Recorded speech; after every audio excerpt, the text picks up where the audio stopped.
Anak, hindi ang tingin at sinasabi ng ibang tao ang laging tamang gawin o kailangan mong sundin. Karamihan sa mga yan, puro ingay lang. Pero hindi talaga nila naiintindihan ang sitwasyon. Kaya ikaw, kung ano sa tingin mong tama at kung ano ang sinisigaw ng puso mo, yun ang sundin mo. Naguguluhan na rin po ako, Tay. Posible ba talaga magmahal ang isang tao ng dalawa? Pero hindi eh. Alam ko kung sino talagang gusto ko. Pero parang may pumipigil din sa akin na piliin siya. Hindi ko alam. Malinaw naman sa akin pero parang malabo rin. Hindi ko pa alam kung naiintindihan mo ako. Ako nga rin nalalabuan na sa sarili ko. Hindi naman pwedeng dalawa sina Trevor at Dennis ang piliin mo. Yan ang hindi tamang gawin. Hindi ko po gagawin yan. Isa lang sa kanila ang gusto ko. Pero pag naiisip ko naman ang isang tao na to, may natutulak sa akin na siyang piliin kahit hindi naman siyang mahal ko. Bakit ganun, Tay? Hindi ko talaga alam. Sa tuwing titingin ako sa kanya, parang gusto ko na lang na sumama sa kanya kahit ayaw ko rin naman siyang piliin. Meron bang ganun, anak? Hindi pwede yan. Timbangin mong mabuti. Dahil kung ako lang, ito'y opinyong ka lamang naman. Pero hindi ko sinasabing ito ang sundin mo. Mas nakikita kong nakabubuti para sa iyo si Trevor. Mabuti siyang tao. Hindi naman sa sinasabi kong masamang tao si Dennis. Pero may kakaiba kasi sa kanya. Hindi naman kayo magkakakilala kung hindi dahil kay Jessa. Nakikita ko na parang may gusto rin itong si Dennis kay Jessa. Sa palitan nila ng mga tingin, hindi ko siya sinisiraan sa iyo, ha? Nako, anak. Diyak kapag narinig ako ng nanay mo, magagalit yun ng husto. Titimbangin ko muna silang dalawa. Yun po siguro ang mas mainam na gawin. Kung sino ba talagang hinahanap ng puso ko kapag hindi ko kasama. Ayaw ko magtiwala agad. Hindi ko nga rin po alam kung bakit sa tabakong to. Hindi naman ako ganun kagandahan pero dalawang tao nag-aagawan sa akin. Parehas pang manunugis ng aswang. Hindi po ba't parang dun pa lang? Parang meron ng kakaiba?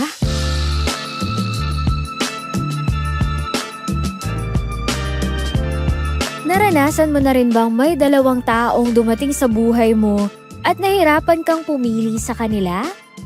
Anong gagawin mo kung maipit ka sa gitna ng sitwasyon na kailangan mong mamili kung pagmamahal o kaligtasan? Anong pipiliin mo sa dalawa? Paki-comment mo naman sa ibaba kung may sagot ka. Magbabasa ako kung sakali mang mapili ang kwento kong ito. Curious ka na ba kung tungkol saan nga ba ang pinag-usapan namin ni Tatay? Sumubaybay ka hanggang dulo ng aking kwento. Magandang araw po, DJ Paola.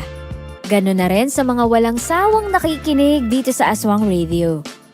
Itago nyo na lang po ako sa pangalang Yela. Dating taga-probinsya, pero ngayon nasa Maynila na. 32 years old na ako at nangyari sa akin to nung 23 anyos ako. Magsa 10 taon pa lang ang nakalilipas. Mataba po ako noon. As in nangingibabaw ang katawan ko kahit sa maraming tao. Pero kahit na ganon, hindi ko lubos na maintindihan kung bakit may dalawang lalaki na nagkagusto at nanligaw sa akin. Sina Trevor at Dennis. Mga kilalang manunugis sa aming lugar dahil talamak pa rin noon ang mga aswang sa bayan namin. Maraming nagtaka kung bakit ako sa dami ng babae na higit na mas maganda at mas sexy sa akin. Yun pala, parehas silang may dahilan kung bakit ako ang ginusto nila. At kung ano yun, sumama kayo sa akin hanggang dulo nang malaman ninyo. Ang aga mo namang nandito, anak. Nag-almusal ka na ba? Pansin ko parang masyado mong minamadali ang paggawa sa dress na yan. Puting-puti pa. Kanino ba yan? Ay, kay Jessa po. May paggagamitan daw kasi siya nito sa Biyernes eh. Kaya gusto niya magawa agad para masukat niya na at may ma-adjust daw kung may problema. Ganun ba? O kape. Gusto mo ba ng kape? Sige nga po, Nay. Nagkape naman ako kanina pero parang kulang pa rin. Medyo inaantok pa ako. Baka kamay ko pa ang matahi ko rito. Kumain ka na muna kaya. Maaga pa naman. Pero siya nga pala. Kahapon ay nakasalubong ko si Dennis. Nagpaalam yun sa akin kung pwede raw siyang pumunta rito mamayang hapon. Sinabi ko namang walang problema basta siyang bibisita. Nay, alam niyo namang masyado akong abala. Ang dami kong tinatahi. Baka nga abutin ako ng gabi rito. May mga pending pa na nagpapagawa ng jersey para sa basketball. Kayang-kaya naman kitang tulungan dyan.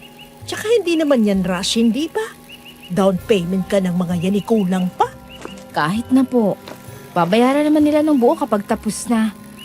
Hindi naman nila makukuha ang mga yan hanggat hindi nila binabayaran. Ay basta harapin mo ang binata mamaya. Kawawa naman. Nung nakaraan nauna siyang dumating. Pero mas nabigyan mo ng pansin yung si Trevor. Bisa na nga lang siyang pumunta, hindi mo papapansinin. Porque ba si Trevor ang laging nandyan? Hindi naman po, Nay. Medyo naiilang lang talaga ako paminsan-minsan kay Dennis. Ayos naman ang batang yun. May sinasabi pa sa buhay. Ayoko na lang po munang pag-usapan. Yung kape ko na lang po siguro, Nay.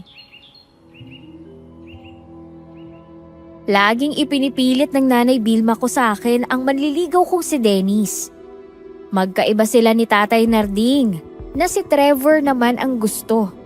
Hinahayaan ko na lamang sila dahil sa dulo, ako pa rin naman ang masusunod na kung sino sa kanila ang pipiliin ko.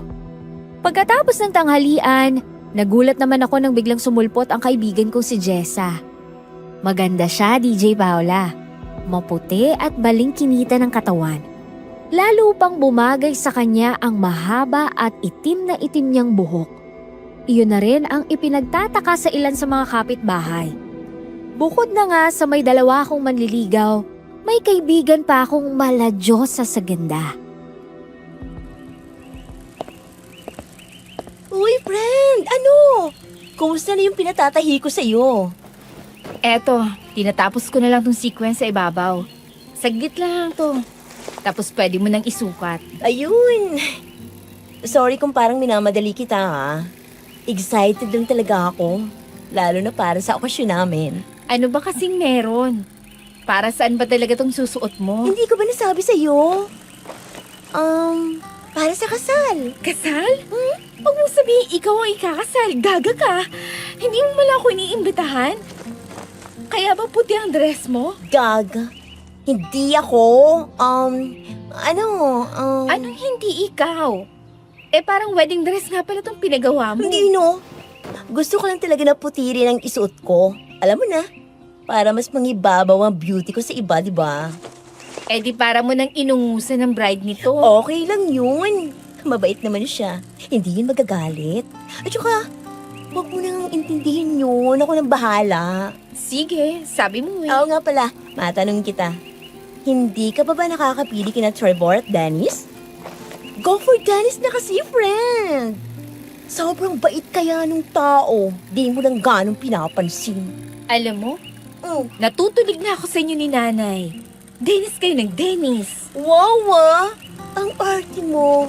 Para namang 21 ang waistline mo. 20 mo pa nga lang 20 kilos na. Grabe ko naman, masakit to. Nasasaktan ka sa totoo. Pero ayos lang. Hindi naman sa katawan nakikita kung gaano ka kaganda. Maganda ka naman, tsaka mabait ka. Kaya siguro nagustuhan ka ng dalawang yon. Over ka sa backhanded compliment Palibhasa perfect ang lahat sa'yo. Dino! Hindi ko naman nakukuha lahat ng gusto ko kahit maganda ako. Tulad na lang ng taong gusto ko. Perfect na kamo ako, di ba? Bakit hindi niya pa rin ako nagugustuhan? Sino ba kasi yan? Ang tanga naman. Malay mo, si Trevor, kaya pinupush ko sa'yo si Dennis para akin niya siya kapag sinagot mo na si Dennis. So yan pala ang dahilan. Ano ka ba? Joke lang, no? Patola ka talaga. Ang gulo mo kasi. Hindi mo nalang sabihin kung sino talagang gusto mo. Malay mo matulungan kita. Ano ko hindi na? Kaya ko na yon.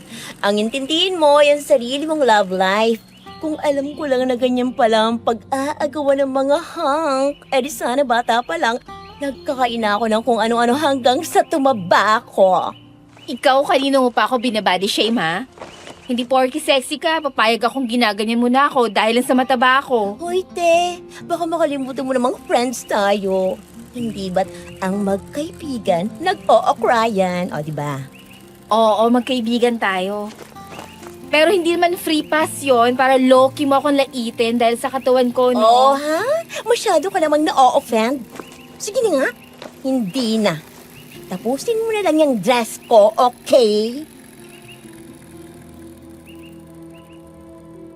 Tanggap ko namang mataba ako, DJ Paola. Ayaw ko lang na inuulit-ulit yun sa akin. Alam ko namang kasalanan ko rin dahil parang pinabayaan ko ang sarili ko sa kusina.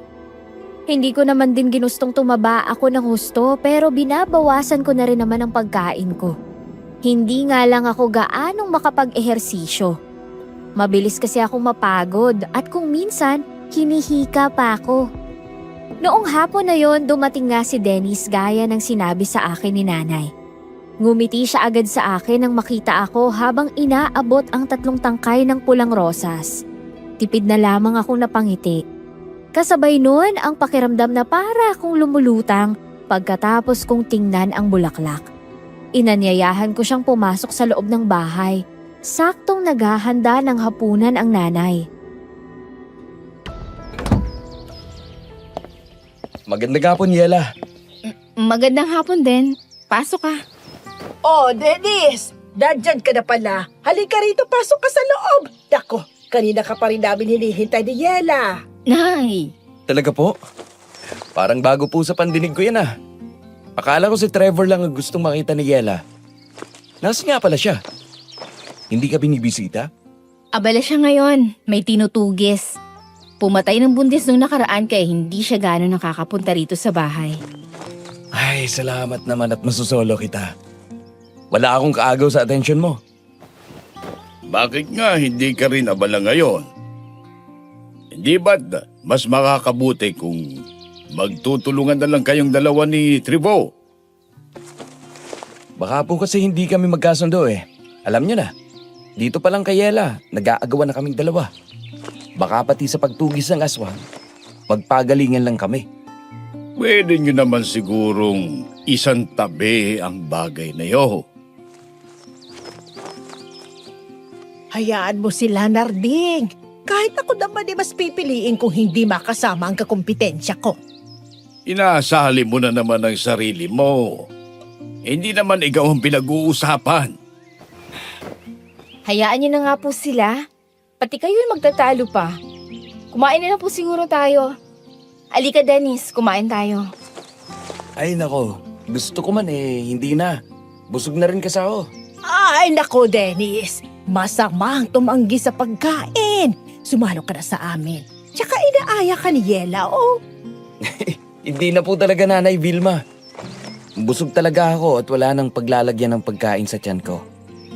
Basta lang po mabusog itong si Yela, ayos na ako. Kumain ka ng marami, Yela. Nagbabawas na ako ng kinakain ko, kaya konti lang. Uy, wag!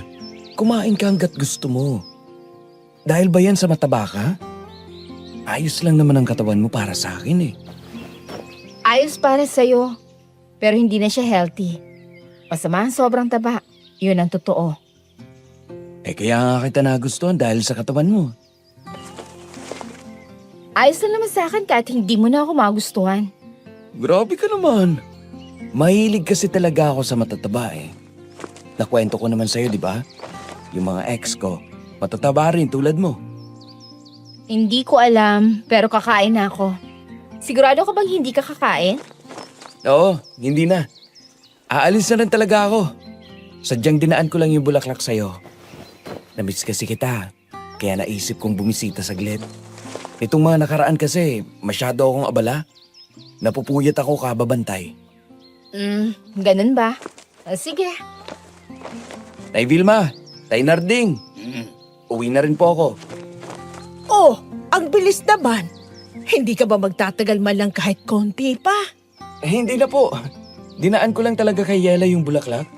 Ay mag-iingat ka kung gano'n. Yela, halika na rito sa hapag. Ingat ka, Dennis. Ni minsan hindi kumain si Dennis sa bahay at lagi siyang tumatanggi. Sa isip ko'y baka masyadong nahihiya makisalo sa amin. Bagay na naiiba naman kay Trevor. Kinabukasan, nagulat ako nang magising akong tila may nagtatawanan sa labas naming bahay. Bumangon ako para lumabas ng bakuran. Doon ko nadatnan sina tatay at si Trevor na masayang nag-uusap habang nagkakape. Nahiya naman ako dahil lumabas ako nang hindi man lang naghihilamos o nagsusuklay ng buhok. Pero huli na para tumalikod kasi nakita na ako ni Trevor. Magandang umaga, Yela. Pero parang mas maganda ka pa rin sa umaga. Aga mo namang mambola. Wala pa nga akong hilamos o suklay man lang. Kahit naman anong ayos mo, maganda ka pa rin para sa akin. Bagong gising, pawisan o kahit pa walang ligo, maganda ka, Yela. Iho! Baka nakakalimutan mong nandito ako't naririnig ko ang mga sinasabi mo. Hindi ka naman nakalaing ganito na lang pala kabaduy ang kabataan ngayon pagdating sa pag-ibig. Kung ano-anong sinasabi. Sobrang ganda naman talaga ng anak niyo, Tay. Alam ko naman, siyempre anak ko yan eh. Yela, halika nga rito. Kumano ka na sa aming magkape ni Trevor, mamaya sasamahan niya akong mangahoy at wala na tayong panggato. Ha?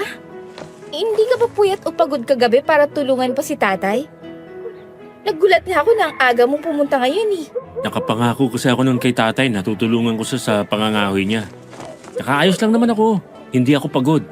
Ang totoo nga niyan, parang nabuhayan agad ako nung nakita kita. Kahit kulang ako sa tulog. Kaya ka nga siguro gandang-ganda sa akin dahil kulang ka sa tulog eh. Baka nagdidelirio ka na o kaya lumalabo na lang talaga ang mata mo. Hindi. Seryoso naman ako sa sinasabi ko. Sige na. Mag-ayos ka na doon para makalabas ka na ulit dito. Bago kami umalis ni tatay. Papuntang Kakahuyan. Tutulong na muna ako sa nanay makapaghanda ng almusal. Para makakain na muna kayo. Ay, siya nga pala. Nagdala ako ng mga prutas na gusto mo nung nakaraan. Sabi mo kasi, gusto mo nang simulan na healthy ang mga kinakain mo. Kaya bumili ako. Talaga? Naku, salamat. Buti natandaan mo pa. Oo naman. Lahat naman naaalala ko pagdating sa'yo eh. Hindi ko kinakalimutan lahat ng sinasabi ko sa'yo. Salamat. Pasok na muna ako. Tawagin ko na lang kayo mamaya kapag kakain na ng almusal. Magkaiba sina Trevor at Dennis, DJ Paula. Mas marunong makinig si Trevor at hindi rin ako naiilang sa presensya niya at mas sanay ako. Kahit na mas nauna kong nakilala si Dennis dahil kay Jessa, mas naging malapit ako kay Trevor. Ibang klase kasi siyang makisama. Hindi rin naman sa lahat ng oras pinaiiral niya ang pagkakagusto niya sa akin. May mga pagkakataon pang ramdam kong suportado niya ako sa kahit anong gusto kong gawin. Never naging issue sa kanya ang gusto ko at nirerespeto niya ako. Bagay na hindi ko maramdaman sa isa. Tulad na lamang ng plano kong pagpapapayat. Ayaw ni Dennis sa hindi ko malamang dahilan. Ipinagpapasalamat ko na lang talaga na hindi sila madalas magkasabay na bumisita sa bahay. Marahil ay iniiwasan din nilang magpang-abot. Sa totoo lang, habang tumatagal, mas lalong nagiging malinaw sa akin ang tinitibok ng puso ko. Si Trevor ang nagpapatibok nito sa paraang payapa. Samantalang si Dennis ay parang may kung anong puwersa na humihila sa akin na hindi ko maipaliwanag, kaya gusto kong umiwas kahit gaano pa siya kabait tulad ng sinasabi nila. Nakikita ko rin naman ang effort niya, pero sadyang hindi ko siya kayang tagalan.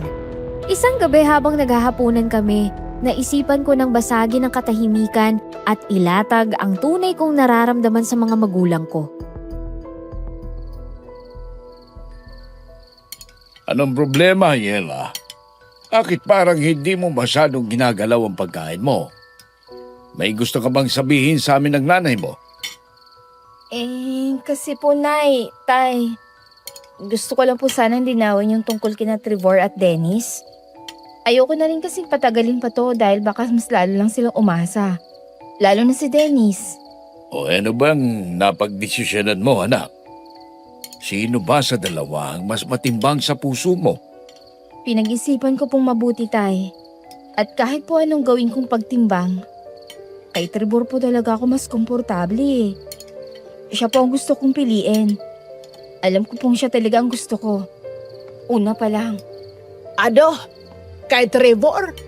Pero Yela anak, napakabait ni Dennis sa atin. Nakita mo naman, kahit bulaklak eh hindi nakakalimutang magdala. At saka, manunugis din naman siya. Kaya kanya protektahan. Alam ko po yun, Nay. Pero iba po kasi ang nararamdaman ko kay Trevor. Pakiramdam ko mas kilala niya ako ng buo. Hindi niya ako pinipigilan sa mga gusto kong gawin sa sarili ko. Ay sos! Dahil lang ba yan sa mga prutas na dinadala niya? Yela, tingnan mo si Dennis. Gustong gusto kanya kung ano ka ngayon. Hindi kanya pinipilit magbago o magpapayat. Doon ka sa taong tanggap ka na agad. Hindi yung may hinahanap pang iba sa'yo. Ilma, igilan mo nga ang bata. Nakapagdesisyon na si Ella. Akit ba parang ikaw ang namimili para sa kanya? Hindi naman sa ganoon, Narding. Ang sakin lang, parang mas may seguridad tayo kay Dennis. May kakaiba sa batang yun na parang hindi tayo pababayaan. Kakaiba? Yan nga bang sinasabi ko eh. May kakaiba sa kanya na hindi ko mawari. Pero hindi yung tulad ng iniisip mo. Samantalang si Tibor, hayagan ng pagkatao. Alam mong mabuting tao dahil kitang-kita sa gawa. Saka alam ko namang hindi niya rin pababayaan ang anak natin. Tunay ang nararamdaman niya para sa ating anak. Puro ka naman, Trevor. Porke ba sinasamahan ka lang mag-ahoy tsaka sama kung ano-anong trip mo gawin sa buhay mo? Siya na gusto mo para sa anak mo? Ay hindi lang dahil doon, Wilma. Makinig ka. Ang anak natin ang makikisama sa kung sinong pinipiliin niya. Hindi ikaw. Kung si Trevor ang tinitibok ng puso ni Ella, dapat nating irespeto yon dahil buhay niya yon. Nay, sana po maintindihan niyo. Hindi ko naman po sinasabing masamang tao si Dennis. Pero kay Trevor ko lang po talaga naramdaman yung seguridad na hinahanap ko. Ewan ko sa inyong dalawa. Basta ako, kay Dennis pa rin ako boto. Ay bahala kayo kung magkamali kayo ng desisyon sa huli. Natapos ang hapunan namin na may mabigat na tensyon sa pagitan ni nanay at tatay. Masakit para sa akin na hindi kami magkasundo, pero kailangan kong maging tapat sa sarili ko. Hindi ko rin kasi maipaliwanag kay nanay na tuwing tinitingnan ko si Dennis, parang may kung anong ulap na bumabalot sa isip ko, na parang hindi ko kontrolado ang sarili ko. Samantalang kay Trevor, malinaw ang lahat. Pagkatapos ng gabi na yon, akala ko ay magiging payapa na ang lahat. Hanggang sa isang tahimik na tanghali ay muling dumating si Jessa sa tahian. Naisip ko na rin sabihin sa kanya ang naging desisyon ko. Akala ko bilang kaibigan matutuwa siya para sa akin. Pero ang sumunod na nangyari ang hindi ko inaasahan. Jessa, buti napadaan ka. Gusto ko lang sanang i-share sa'yo. Kasi parang sasabog na ang dibdib ko sa kakaisip eh. Saka, deserve mo rin namang malaman ang tungkol dito dahil kaibigan kita. Oh, bakit? Ano ba yun? Bakit parang seryoso ka yata ngayon? Tungkol ba saan? Sa dalawang mo bang manliligaw? Oo. Alam mo naman na matagal ko na silang kinikilates, diba? Kagabi, kinausap ko na sila nanay. Nakapag-desisyon na ako, Jess. Sasagutin ko na si Trevor. Ano? Teka, nabibingi ba ako? Si Trevor? Yela, sigurado ka ba dyan? Oo, sigurado na ako. Sa kanya ako masaya, Jess. Iba yung pakiramdam ko kapag siyang kasama ko. Parang payapa lang ang lahat. Pero bakit siya? Yela, nandyan si Dennis. Kita mo naman kung paano kanya tratuhin, diba? Kulang na lang ay sambahin ka niya. Lahat ng gusto mo, ibinibigay niya. Lahat ng effort, nasa kanya na. Ipinakilala ko siya sa iyo kasi siya ang gusto ko makatuluyan mo. Alam ko naman yung mga ginagawa ni Dennis. At nagpapasalamat ako ron. Pero hindi naman kasi nadadaan sa material na bagay o sa grabing pag-aasikasong pag-ibig. Kay Trevor, kahit simple lang. Ramdam ko yung katapatan. Katapatan? Baka naman nabubulagan ka lang. Isipin mo, Yela, ha? Si Dennis ang mas bagay sa'yo. Mas mukha siyang kagalang-galang. Mas mukhang may mararating. Bakit mo sasayangin yung pagkakataon sa isang Trevor na hindi mo alam kung may patutunguhan ba talagang buhay? Bukod sa pagiging manunugis. Jess, kaibigan kita, di ba? Dapat sana masaya ka para sa akin kasi nahanap ko na yung taong gusto kong makasama. Bakit parang pilit mo akong tinutulak kay Dennis? Kasi ano, sa totoo lang, Yela, ayokong mapunta ka kay Trevor dahil may gusto rin ako sa kanya. Oo, matagal ko na siyang gusto kaya huwag mo siyang kunin sa akin. May gusto ka kay Trevor? Jess, kilala kita. Simula bata pa tayo, alam ko kung kailan ka nagsasabi ng totoo at kung kailan ka nagagawa-gawa lang ng kwento. Hindi mo gusto si Trevor. Hindi mo nga siya matitigan ng matagal kapag nandito siya. Bakit ka nagsisinungaling? Hindi ako nagsisinungaling. Sinasabi ko lang ang totoo para layuan mo siya. Bakit bang tigas ang ulo mo? Sinasabi ko sa'yo, hindi ka para kay Trevor. Hindi ko maintindihan kung anong meron kay Dennis at kailangan magsinungaling ka pa para lang sa kanya. Bakit ba? Wala. Ang sa akin lang, ang kapal naman ng mukha mong tanggihan si Dennis. Kaibigan ko rin yung tao. Kapag nasaktan yun, masasaktan din ako. Yela, tingnan mo ang sarili mo sa salamin. Mataba ka. Sa tingin mo ba, sa itsura mong yan, may seryosong magkakagusto sa'yo bukod kay Dennis na tanggap ka? Jess, ano bang sinasabi mo? Totoo naman, diba? Mapalad ka na nga dahil kahit ganyan ang katawan mo, may isang Dennis na nagkakandara pa sa'yo. Akala mo ba mahal ka talaga ni Trevor? Nagkakamali ka. Pinaglalaruan ka lang nun. Walang lalaking seryosong magmamahal sa isang tulad mo na parang hindi marunong mag-alaga sa sarili. Akala ko kaibigan kita. Pero ngayon, nakikita ko na kung sino ka talaga. Kung tingin mo ay ganyan lang kababaw ang pagtingin ni Trevor sa akin, nagkakamali ka. At mas lalong nagkakamali ka kung akala mo ay mapipilit mo kung sa gusto mo gamit ang panlalait. Magsisisi ka rin, Yela. Kapag iniwan ka ni Trevor at na-realize mong wala ka nang babalikan, huwag kang iiyak sa akin. Dahil sa uli, malalaman mo rin na si Dennis lang ang kaisa-isang tao na tunay na makakatanggap sa kung ano ka. Hindi ko na nagawang sumagot pa dahil sa sobrang bigat ng nararamdaman ko. Habang mabilis na naglalakad palabas si Jessa sa tahian, naiwan akong tulala at pilit kong pinipigilang umiyak. Iniisip ko kung may mali ba kung ang pinipili ng puso ko ay si Trevor. Bakit ba gano'n na lang ang pilit nila na mapunta ako kay Dennis? Gulong-gulo ako, DJ Paula. Alam kong magiging masaya ako sa taong pinili ko. Pero parang hindi naman magiging masaya ang ilan sa nakapaligid sa amin. Pagkatapos ng sagutan namin yun ni Jessa, ilang araw din akong hindi pinatigil ng bigat ng loob. Parang bawat tahi ng karayom sa tela may kasamang buntong hininga. Isang tanghali habang tinatapos ko ang isang magarbong gown, tumawag ang kliyente ko. Hindi raw siya makakapunta para kunin ang gown dahil abala siya sa pag-aasikaso ng ibang bagay para sa kasal niya. Nakikiusap siya. Dadagdagan na lang daw ang bayad ko. Ihatid ko lang ang gown sa kanila. Kahit malayo at kailangan pang tumawid ng hangganan ng probinsya, pumayag na ako. Sayang din naman kasi ang perang idadagdag.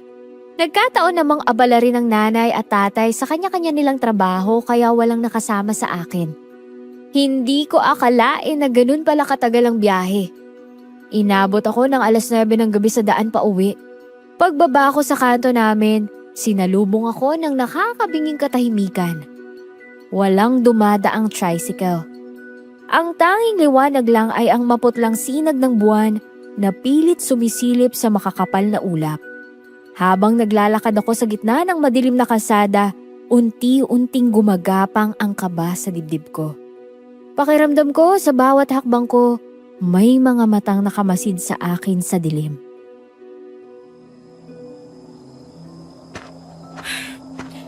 Bakit ba kasi ngayon panawalan ng tricycle dito sa kanto?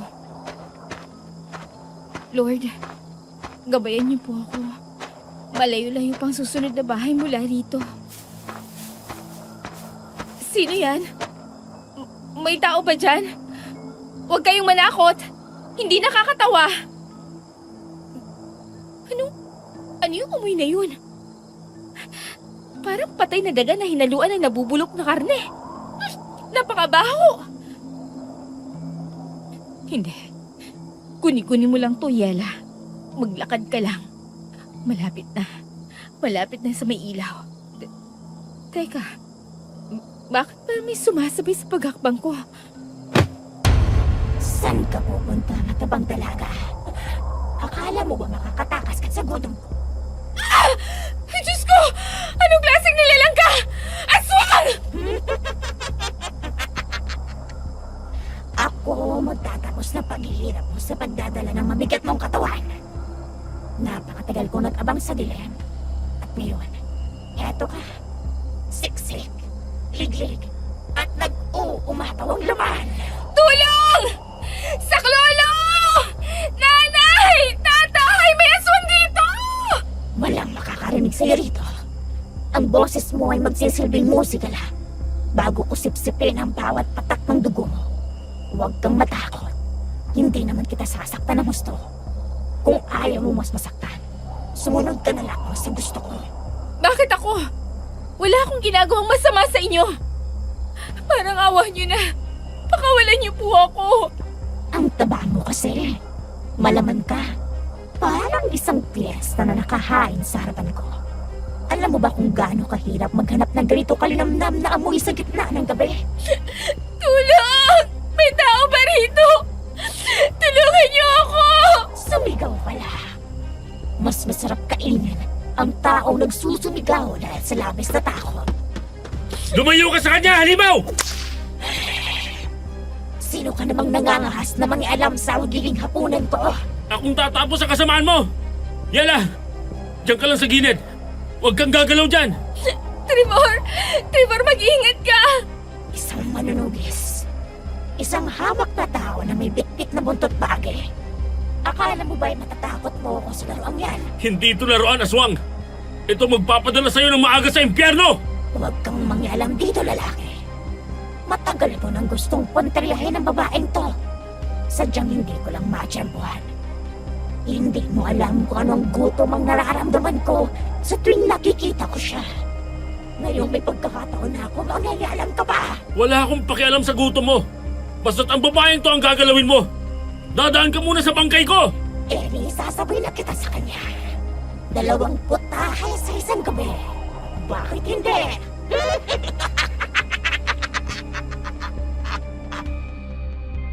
Hindi ko maipaliwanag ang takot na nararamdaman ko habang pinapanood ko silang dalawa. Ang dambuhalang aswang, mabilis gumalaw sa kabila ng laki nito. Pero si Trevor, parang isang anino na nakikipagsabayan sa kanya sa dilim. Bawat hampas ng buntot pagi niya, naglalabas ng kakaibang tunog na tila humihiwa sa hangin. Umiiyak lang ako sa isang tabi. Hindi makatayo dahil sa panginginig ng aking mga tuhod. Nakikita ko ang determinasyon sa mga mata ni Trevor. Kahit na ilang beses siyang muntikang mahagip ng matatalas na kuko ng aswang. Hindi ka ba napapagod? Alam mo naman kung anong kahihinatnan mo! Mamamatay ka pa rin! Masyado kang mayabang.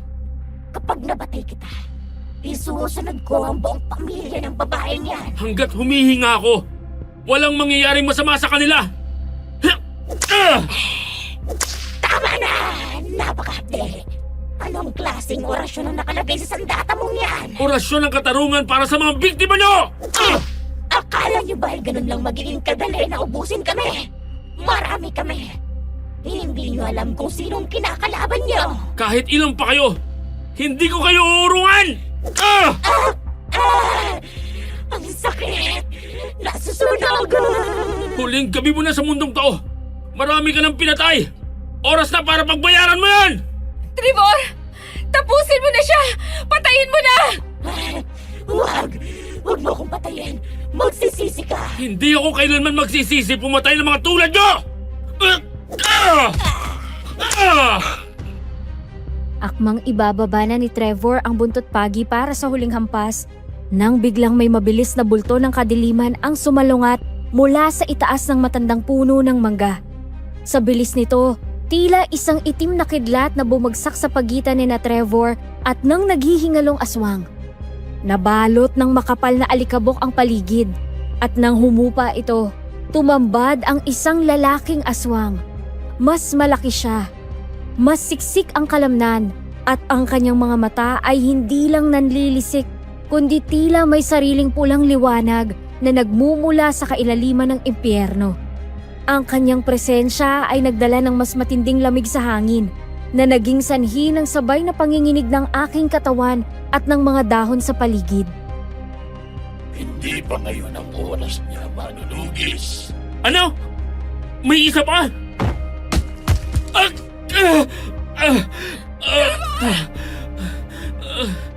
Magkikita pa tayo, Trevor. Huwag mong isipin nanalo ka na sa gabing ito. Magsisimula pa lang ang tunay na laban. Dahil sa ginawa mo ito, Hindi! Bumalik kayo rito! marami pang pagkakataon. Hindi pa ito ang huli. Huwag kang mag-alala. Habang mabilis na naglalaho sa dilim ang dalawang aswang, naiwan kaming dalawa ni Trevor sa gitna ng kalsada. Nanatili akong nakasalampak sa lupa. Nanginginig ang buong katawan at halos hindi makahinga sa sobrang takot. Si Trevor naman, bagaman hinihingal at bakas ang galos sa braso mula sa pagkakatalsik niya, ay dali-daling lumapit sa akin. Binitawan niya ang kanyang buntot pagi at agad akong inalalayan. Yala! Diyos ko! Yala, ayos ka lang ba? Sabihin mo sa akin, may masakit pa sa'yo. Nasaktan ka ba ng halimaw na yun? Trevor, akala ko nakatapusan ko na. Nagulat na lang ako, bigla na lang siya sumulpot sa harap ko. Natatakot ako, baka balikan niya ako. Tana, nandito na ako. Hindi kita pababayaan. Huwag kang mag-alala, ligtas ka na. Yala, tingnan mo ako. May sugat ka ba? Kagat, kalmot? Sabihin mo sa akin. Wala naman. Pero yung kuko niya, muntik na ako maabot kung hindi ka lang dumating. Trevor, natatakot ako. Baka bumalik sila. Hindi ko hayaang mangyari yun. Mabuti na lang talaga at naisipan kong lumabas para magmanman sa paligid kahit ilang gabi ng tahimik dito sa baryo. Narinig ko mga sigaw mo kaya kumaripas ako ng takbo rito. Kung hindi ko pa narinig yun baka... Salamat at narinig mo ko. Kung hindi ka dumating, baka wala na talaga ako ngayon. Tama na. Nandito na ako. Pero Yala, anong ginagawa mo rito sa labas ng ganitong oras? Saan ka ba galing at bakit mag-isa ka lang naglalakad sa dilim? Nagatid ako ng gown sa kabilang probinsya. Pinilit ako ng kliyente ko dahil abala raw siya. Ginabi na ako sa biyahe. Tapos wala na ako masakyan na tricycle mula sa kanto. Napilitan tuloy ako maglakad kahit madilim. Sa kabilang probinsya? Mag-isa ka lang? Yala, alam mo namang delikadong panahon ngayon. Lalo na't maraming balita tungkol sa mga nawawala at mga kakaibang nilalang dito sa atin. Hindi mo dapat ginagawa yan ng walang kasama. Pasensya na, Trevor. Kailangan ko lang talaga ng pera kaya tinanggap ko. Hindi ko naman alam na may ganung uri ng nilalang na nag-aabang sa akin. Sa susunod, Yela, makinig ka sa akin ha. Kahit saan ka pa pupunta, kahit gaano pa yung kalayo o kalapit, sabihan mo ako. Sasamahan kita. Huwag na ka nang aalis ng mag-isa, lalo na kapag palubog ng araw. Naiintindihan mo ba? Oo, Trevor. Pangako, hindi na mauulit. Halika na. Ihatid na kita sa inyo. Hindi ako mapapakali hanggat hindi ka nakakapasok sa loob ng bahay nyo. At masisigurong ligtas ka na sa tabi ng mga magulang mo. Paano yung mga sugat mo? May dugo yung braso mo, Trevor. Gasgas lang to. Huwag mo nang isipin. Mas mahalaga sa akin na buo ka at walang galos. Tayo na. Baka nag-aabang pa mga yun sa paligid. Sinakay ako ni Trevor habang ang isa niyang kamay ay mahigpit na nakahawak sa kanyang buntot pagi. Laging handa sa anumang susulpot mula sa madilim na talahiban. Kahit na nanginginig pa rin ang mga binti ko, ang init ng presensya niya ay nagbigay sa akin ng lakas para humakbang.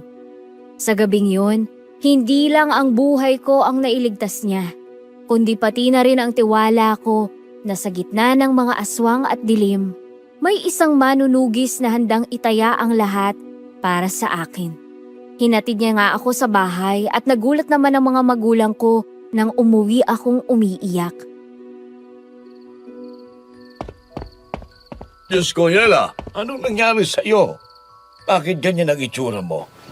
Tibor, salamat sa Diyos at kasama mo ang anak ko. Yela! Oh, bakit ka umiiyak? At bakit puro dumi ang damit mo? May nangyari ba sa labas? Opo, Nay Vilma. Inabangan po siya ng isang aswang sa madilim na bahagi ng kalsada malapit sa kanto. Mabuti na lang at nagmamanman ako sa paligid at narinig ko ang sigaw niya. Inasabi ko na nga ba? Napakadelikado na talaga rito sa atin. Maraming salamat, Tiyo. Utang namin sa iyo ang buhay ng anak namin. Kung wala ka doon, ay baka hindi na namin alam kung anong nangyari dito kay Yela. At mamalitaan na lang namin kinabukasan na pinagpepiestahan na sila. Ay, salamat, Trevor. Pasensya ka na kung medyo alam mo na. Pero totoo, salamat at iniligtas mo si Yela. Hindi ko mapapatawad ang sarili ko kung may mangyari masama sa kanya. Wala ho yun, Tay Narding, Nay Vilma. Tungkulin ko pa manigurado na ligtas ang lahat. Lalo na si Ella. Huwag na po kayo maglala. Ang mahalaga, ligtas na siya rito sa loob ng bahay niyo. Sinalubong ako ni nanay at tatay ng yakap na puno ng takot at pasasalamat. Ramdam ko ang panginginig ng mga kamay ni tatay habang hinahawakan ng balikat ko. Samantalang si nanay naman ay tila natahimik sa tindi ng kaba. Kahit alam kong mas pabor siya kay Dennis, hindi niya maikakaila na si Trevor ang naging sandigan ko sa oras ng panganib. Inalalayan ako ni tatay paupo, habang ako naman ay hindi maalis ang tingin sa dugoang braso ni Trevor. Trevor, halika rito. Maupo ka muna. Gagamutin natin yung sugat mo. Nay, may mga dahon po tayo na bayabas, diba? Baka pwede makidikdik ako. Saka maligamgam na tubig na rin nang hindi magka-impeksyon itong mga sugat ni Trevor. Naku, Yela, huwag mo na ako intindihin. Gas-gas lang to. Mas sanay ako sa ganito kaysa makitang umiiyak ka. Kaya ko naman tong gamutin pag uwi ko eh. Si Lolo Carmencita nang bahala. Huwag ka nang makulit. Umupo ka na riyan. Malalim ng sugat na nakuha mo sa pagkakatalsik mo kanina. Gusto mo bang ma-impeksyon yan? Sige na nga, sabi mo eh. Mahirap na talagang humindi kapag ikaw nang nag-uutos. Ganito palang pakiramdam ng inaalagaan ng isang magandang Yela. Parang nawala bigla yung hapdi ng sugat ko. Loko-loko ka talaga. Munti ka na nga mapahamak kanina. Nakukuha mo pang mambola. Oh, heto na ang mga kailangan mo, anak. Salamat, Nay. Thank you, Nay Vilma. Nakaabala pa tuloy ako sa inyo. Dahan-dahan lang. Medyo mainit pa to. Aray! Dahan-dahan naman. Baka mamaya mas mapatay mo pa ako sa hapde kaysa sa aswang kanina. Seryoso nga. Ayos lang ako. Basta alam kong okay ka na. Trevor, seryoso din ako. Salamat talaga.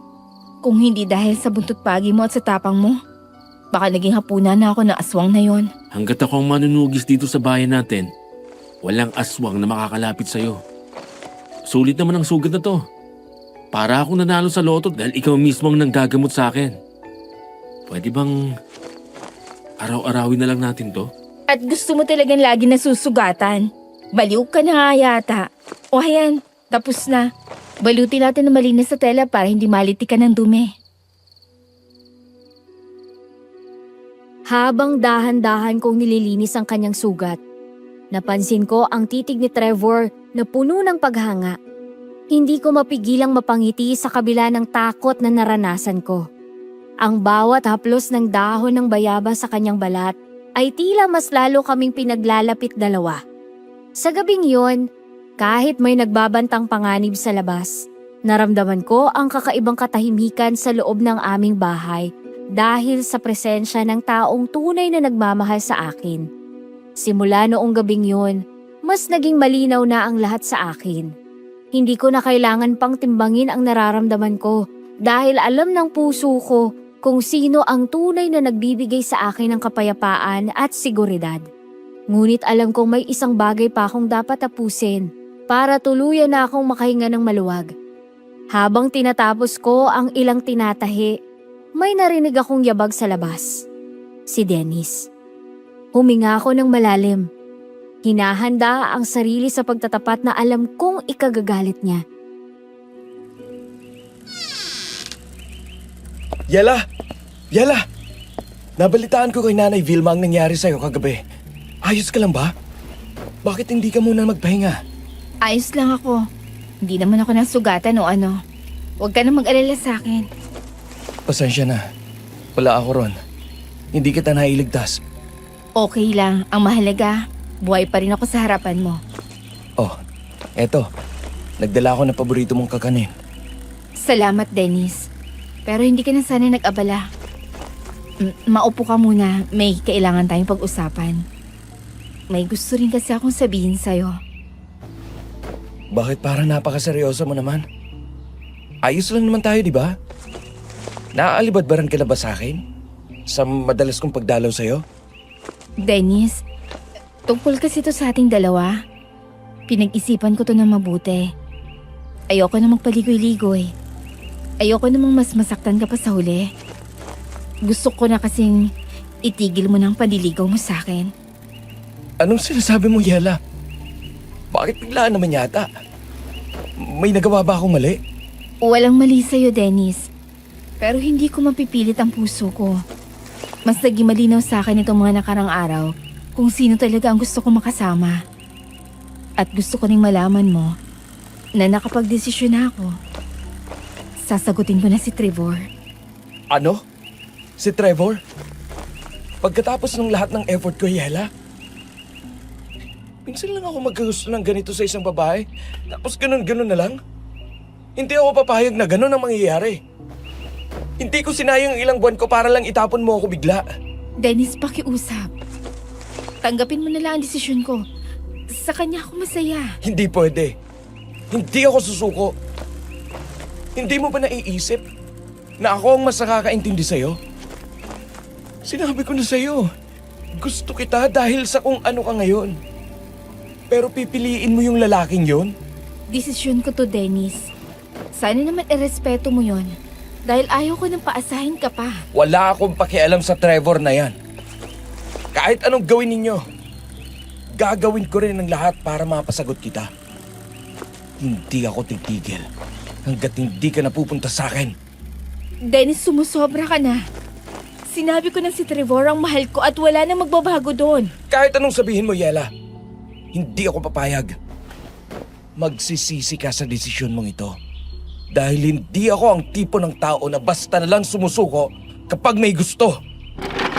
Please, wag mo naman ako pahirapan. Ako ang nahihirapan sa inyo, hindi kayo. Huwag mong isiping tapos na to, Yela. Basta ikaw lang ang gusto ko. Wala akong pakialam kung sino pa ang humarang. Dennis, lumabas ka na dito. Hindi na magandang takbo ng usapan natin. Aalis ako ngayon. Pero asahan mong hindi ako titigil. Gagawin ko ang lahat para mapasakin ka. Tandaan mo yan! Naiwan akong tulala at nanginginig ang mga kamay habang nakatingin sa saradong pinto. Ang bawat salita ni Dennis ay punong-puno ng hinanakit at determinasyon na hindi ko inaasahan mula sa kanya. Hindi pa man humuhupa ang tensyon sa akin. Hapon na noon. Magsasara na sana ako nang muling bumukas ang pinto. Nang lumingon ako, si Jessa ang tumambad sa akin. Sa talim ng kanyang tingin at sa paraan ng kanyang paghinga, alam kong nakarating na sa kanyang balita. Mukhang hindi nag-aksaya ng panahon si Dennis na isumbong ang nangyaring pambabasted ko sa kanya. Talaga bang ginawa mo yun, Yela? Pinatigil mo na si Dennis? Umuwi siya sa kanila. Nakasalubong ko. Halos hindi na maipintang mukha niya. Sobrang galit. Naiiyak na yung tao sa ginawa mo. Oo, Jessa. Sinabi ko na sa kanya ang totoo na hindi naman talaga siya ang mahal ko. At si Trevor ang pinipili ko. Ayaw ko na kasi siyang paasahin. Lalo na't alam ko na sa sarili ko kung sino ang tinitibok ng puso ko. Si Trevor talaga. Akala ko nagbibiro ka lang nung huli tayong mag-usap. Yela, nakita mo naman kung gaano kadesperado yung tao. Nakaka-disappoint ka. Akala ko pa naman itatanaw ka ng utang na loob sa akin dahil ako ang nagpakilala sa kanya sa'yo. Utang na loob? Para saan, Jess? Para sa pagpilit sa akin na sa taong hindi ko naman mahal? Sinabi ko na sa'yo noon pa, kay Trevor ako masaya at panatag. Hindi ko maintindihan kung bakit parang ikaw pa tong mas apektado kaysa sa akin. Siyempre, apektado ako. Kaibigan ko si Dennis at alam kong siyang mas nakabubuti para sa'yo. Ano bang nakita mo sa Trevor na yon, ha? Ang hilig mo talagang maghanap ng sakit ng ulo. Binigyan ka na nga ng jackpot, pinili mo pa yung mamurahin. Hindi mo murahin si Trevor, Jessa. Siya nagligtas sa akin ng gabing muntik na akong mamatay. Nasaan si Dennis noon? Nasaan ka? Habang nakikipaglaban si Trevor sa aswang, wala naman kayong dalawa. Kaya paano ako dapat na magkautang na loob sa inyo? Kahit na. Isang beses lang yun. Maswerte ka na nga may isang Dennis na tumitingin sa'yo kahit ganyan ang itsura mo. Akala mo ba talaga seryoso sa'yo si Trevor? Pinaglalaroan ka lang niyan dahil alam niyang wala kang ibang pagpipilian. Gusto ka lang niyang makuha. Pagkatapos iiwan ka rin niya. Sa itsura pa lang ng tao na yun, alam mo nang hindi nagseseryoso. Tama na, Jessa. Nakakasuka na yung mga palalahait mo. Kung tunay kang kaibigan, dapat ay masaya ka para sa akin. Pero mas pinapaboran mo pa ang nararamdaman ng ibang tao kesa sa kaligayahan ko. Kaligayahan? Magsisisi ka rin, Yela. Kapag iniwang ka niyan at binalikan ka ng mga kamalasan sa buhay, huwag kang tatakbo sa akin. Sinayang mo ang pagkakataong nagkaroon ng maayos na buhay dahil lang sa lintik na emosyon na yan! Muling naging maanghang ang palitan namin ng salita ni Jessa. At sa bawat banat niya, lalong lumalayo ang loob ko sa kanya. Hindi ko akalaing ang taong itinuring kong matalik na kaibigan ay siya pang magiging hadlang sa katahimikang matagal kong hinangad. Tulad ni Dennis, umalis si Jessa na may dalang matinding sama ng loob. Iniwan akong muli sa gitna ng katahimikan ng aking tahian na napuno na ng tensyon at pangamba. Ilang araw ang lumipas matapos noon. Bawat gabi, tila may dalang kakaibang bigat sa hangin. Isang hating gabi, habang mahimbing ang tulog namin, nagising kami sa sunod-sunod na sigaw at kalabog sa labas ng bakod. Hindi yun ordinaryong ingay ng mga lasing. May halong takot at kaguluhan ang bawat boses na naririnig ko. Sabay-sabay kaming napabangon ni Tatay Narding at Nanay Vilma. Dali-daling lumabas ng bahay para makiosyoso sa kumpulan ng mga taong tila may tinitingnan sa ibaba. Anong nangyayari dito? Bakit nagkakagulo ang mga tao? Oh, Diyos ko. Sino yung nakahandusay sa lupa? Bernabe! Ay teka, si Bernabe nga ba yan? Bakit puno siya ng taga? Sino gumawa nito sa kanya? Akong gumawa niyan, Tay Narding, Nay Vilma. Nahuli ko siya sa akto. Siya ang aswang na sumugod kay Yela nung nakaraang gabi. Ano? Anong pinagsasabi mo, Dennis? Imposible ang sinasabi mo. Si Aling Bernabe? Sigurado ko ba sa sinasabi mo? Matagal ko na siyang minamanmanan. Nakita ko siyang nagpapalit anyo sa likod ng bahay ninyo. Kaya hindi ko na hinintay na makapanakit pa siya. Tinapos ko ng kasamaan niya bago pa siya makalapit sa'yo ulit. Pero Dennis, kilala namin si Bernabe. Kasama ko yan sa simbahan tuwing linggo. Naglilingkod niya sa Panginoon at deboto yan. Napakabait na tao niya para pagbintangan mong aswang. Tay Narding, maniwala kayo sa akin. Ang mga aswang, madalas silang nagtatago sa anyo ng mga taong mukhang banal. Ginamit niya ang simbahan para hindi siya paghinalaan. Pero ngayong gabi, hindi na siya nakalusot sa akin. Hindi ko matanggap. Si Bernabe, parang kapatid ko na yan. Mabait na tao, masipag, maaasahan. Bakit kailangan humantog sa ganito, Dennis? Sigurado ka ba talaga sa nakita mo? Siguradong sigurado ako na Vilma. Ginawa ko to para sa kaligtasan ni Yela. Kahit pa magalit kayo sa akin, hindi ko hahayaang may lumapit na kampo ng dilim sa pamilya ninyo. Ngayon, nakita niyo na.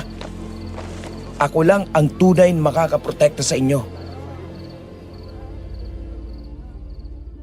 Napako ako sa kinatatayuan ko habang nakatingin sa walang buhay na katawan ni Aling Bernabe. Ang dugoang itak sa kamay ni Dennis ay tila nanunuya sa akin. Alam ko sa loob-loob kong may mali, DJ Paula. Madalas akong puntahan ni Aling Bernabe para makipagkwentuhan. Tapos, bibigyan pa ako ng kakanin na itinitinda niya sa palengke sa umaga. Hindi siya ang aswang na nakita ko sa dilim. May kakaibang ngiti sa mga mata ni Dennis sa kabila ng pawis at dugo. Isang ngiti ng tagumpay na tila sinasabing kailangan ko siyang pasalamatan sa pagpaslang sa isang inosente. Dennis, nagkamali ka. Hindi si Aling Bernabe ang sumugod sa akin. Iba ang itsura ng aswang na yon. Bakit po siya pinatay? Bakit kailangang umabot sa ganito? Naguguluhan ka lang, Yela. Sa sobrang takot mo noong gabing yon, hindi mo na nakita ang tunay na anyo niya. Pero ako, bilang manunugis, alam ko ang amoy nila. At ang amoy na yon ay nanggagaling kay Bernabe. Pero wala naman siyang buntot o kahit anong sinyalis na aswang siya. Ngayong nakahandusay na siya rito. Tao ang pinatay mo, Dennis. Tao ang nakikita namin. Magbabago ang anyo niyan kapag sumikat ng araw. Tay Narding, sa ngayon, hayaan niyong linisin ko ang kalat na ito. Huwag na kayong magtanong pa. Ang mahalaga ay wala na ang banta sa buhay ng anak ninyo. Hindi. Hindi ako naniniwala sa'yo. Ginawa mo lang to para magmukha kang bida. Para isipin namin na ikaw may kaya magligtas sa akin. Akala ko ba gusto mo ng proteksyon? Etong proteksyon, Yela. Pinapatay ang dapat patayin. At kung hindi ka pa rin naniniwala, baka mas marami pang aswang ang mamatay sa paligid mo hanggat hindi mo ako pinipili. Nanlamig ang buong katawan ko sa bulong na yon.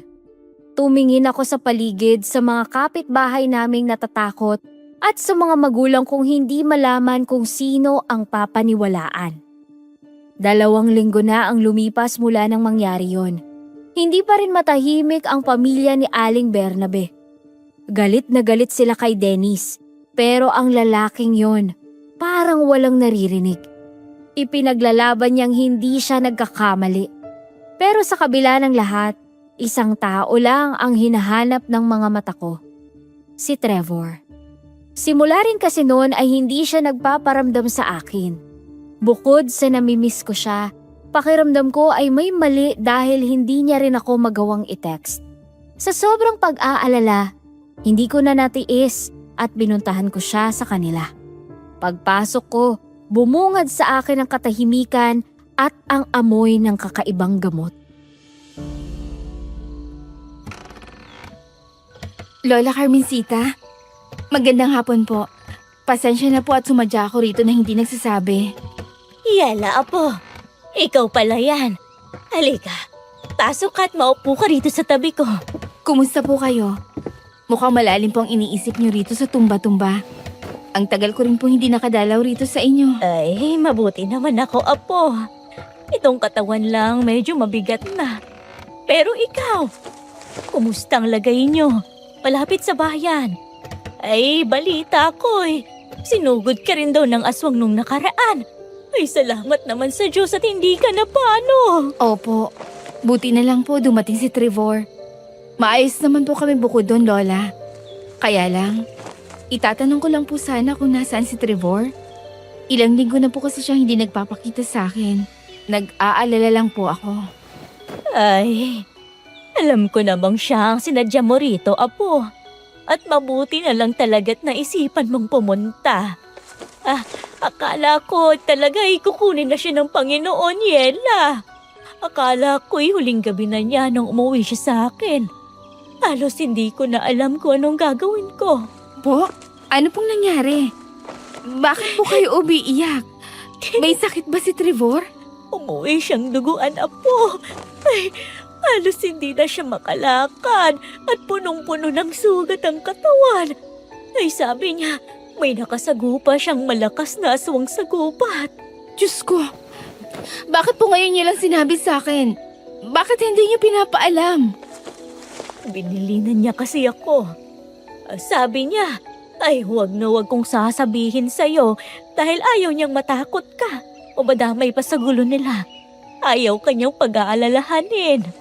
Pero Lola, kaibigan ko siya. Higit pa nga doon ang turing ko sa kanya eh. Dapat ay nandun ako ng mga oras na kailangan niya ng tulong. Bakit kailangan niyang itago sa akin ang nangyari sa kanya? Nung muntik na ako mapahamak, nandyan siya.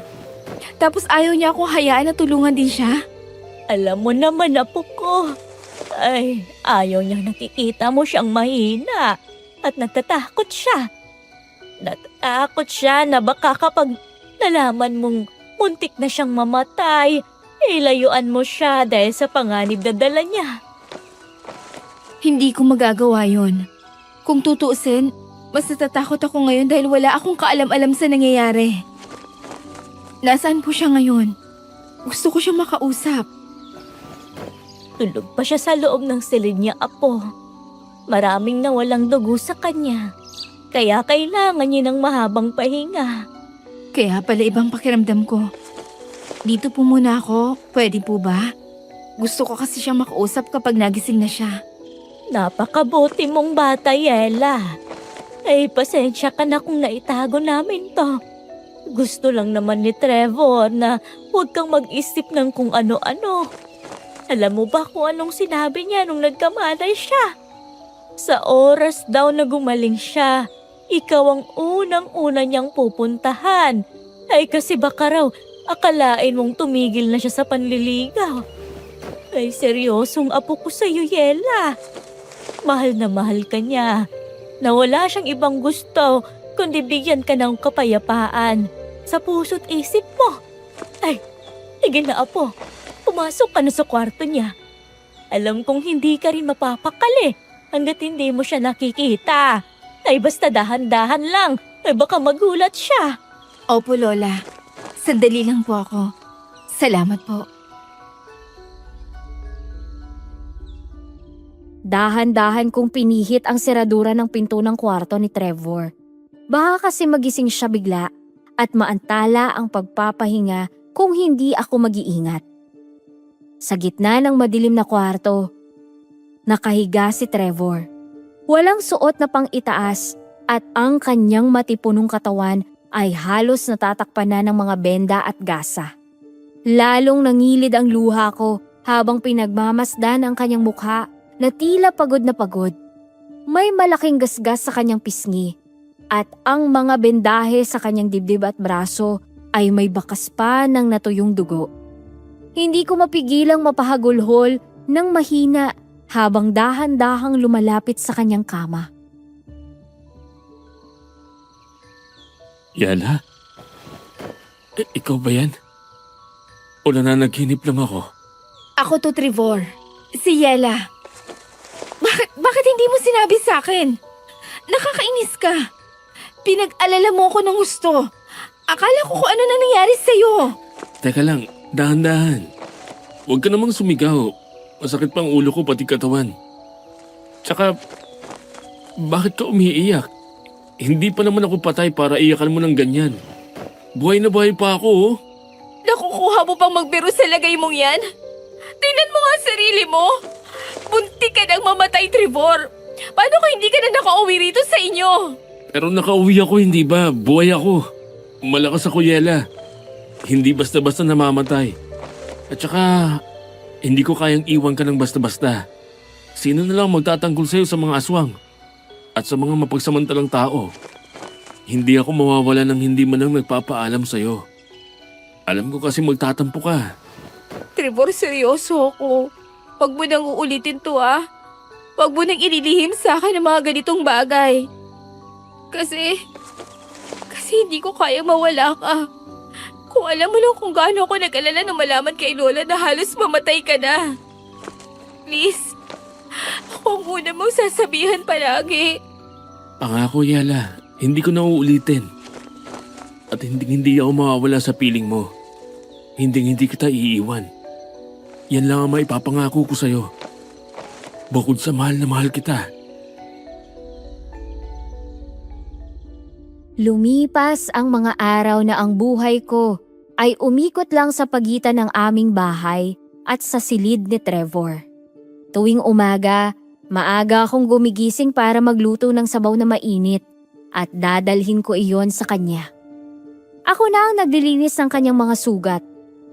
Tinitiis ang hapdi na nakikita ko sa kanyang mga mata tuwing nadidikit ang bulak sa malalalim niyang kalmot. Habang unti-unti siyang lumalakas, unti-unti ring mas napapalapit kaming dalawa. Mas nagiging malinaw na hindi ko lang siya basta gusto, kundi mahal ko siya. Masaya na ako sa ganun. Akala ko titigil na rin si Dennis, pero mukhang nagkamali rin ako sa bagay na yon. Magandang tanghali, Yela. Mukhang busy ka na naman ah. Ano yung niluluto mo? Mabango ah. Parang masarap. Pwede ko ba yung tikman? O para dun yan sa manliligaw mong hilaw? Dennis, ano na namang ginagawa mo rito? Bakit pumapasok ka na walang pasabi? Pinapasok ako ni Nanay Vilma. Hindi mo man lang ba ako kukumustahin? Balita ako, doon ka na yata nakatira sa bahay nila Trevor.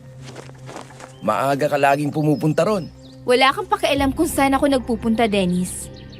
Kaibigan ko si Trevor at kailangan niya ako dahil sa nangyari sa kanya. Kaibigan? Huwag mo na nga akong lukuhin. Yela, sinabi ko na sa'yo, ako ang nagligtas sa'yo. Ako ang pumatay sa banta sa buhay mo. Pero bakit siya pa rin ang gusto mo? Hindi mo man lang ako nakikita?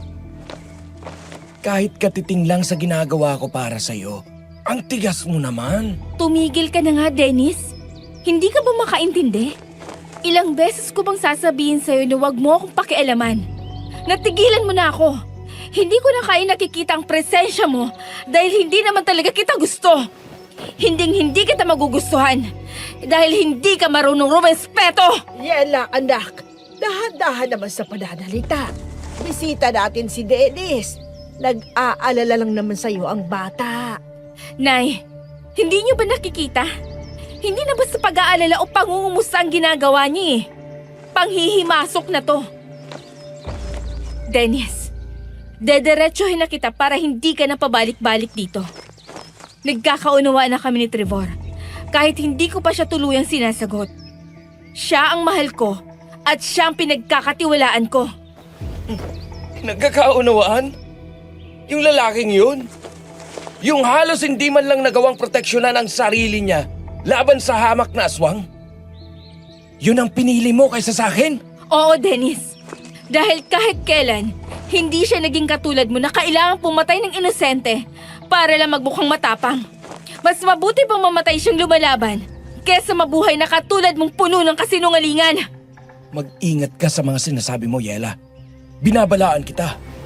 Akala mo ba ligtas ka na dahil ang kasama mo ang Trevor na yan? Dennis, iho, kalma lang. Huwag mong sigawan ang anak ko. Tandaan mo to, Yela. Kung hindi ka mapupunta sa akin, hindi ka rin mapupunta sa kanya. Oras na malaman kung tuluyan ka nang nakipagrelasyon sa kanya, huwag mo kong sisihin kung anong mangyayari sa lalaking yon. Banta ba yan, Dennis? Anong akala mo sa akin? Matatakot mo? Lumabas ka na bago ko patawagin ang mga tanod. Hahayaan kita sa ngayon. Magsaya kayo habang kaya nyo pa. Pero tandaan mo, Yela, ang manunugis sa katulad ko, hindi bumibitaw sa target nila. Magkita na lang tayo sa susunod. Diyos ko, Yela. Ganun ba talagang ugali ng batang yon? Akala ko'y mabuti siyang tao. Bakit parang Parang kakaiba naman siya kung magsalita kanina. Nay, matagal ko nang sinasabi sa inyo. May mali kay Dennis. Ngayon narinig niyo na mismo sa bibig niya. Hindi ko na lamang masyadong inintindi pa si Dennis nung mga panahong yon, DJ Paula. Sadyang hindi ko lang talaga alam kung paano ko siya maaalis sa buhay ko. Gabi na noon pero naroon pa rin ako. Nakatitig sa makina. Paano ba naman kasi may bulk order ng mga jersey galing sa kabilang bayan? Kailangang matapos agad dahil rush daw at may laro na agad sila.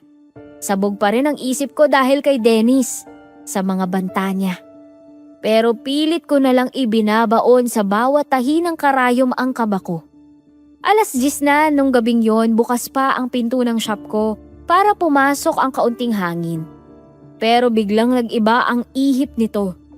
Humangin ng malakas, yung tipong nanunuot sa buto ang lamig. Pero may kasamang malansang amoy. Doon na ako biglang kinabahan kasi parang alam ko na kung anong ibig sabihin nun. Tumayo ako. Bala ko na sanang isara ang pinto dahil baka kung ano na itong nararamdaman ko. Pero bago pa ako makahakbang ng maayos, isang malakas na kalabog ang narinig ko sa labas. At sa mismong tapat ng pintuan ko, may aninong mabilis na humarang.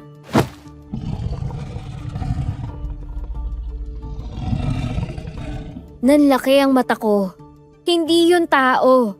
Ang itsura niya parang taong tinalupan ng balat. Kulay ube na itim at hindi maipaliwanag ang balat na tila nanunuyo. Ang mga kuko niya ang hahaba at matutulis. Tapos yung mga mata niya, nanlilisik na kulay pula.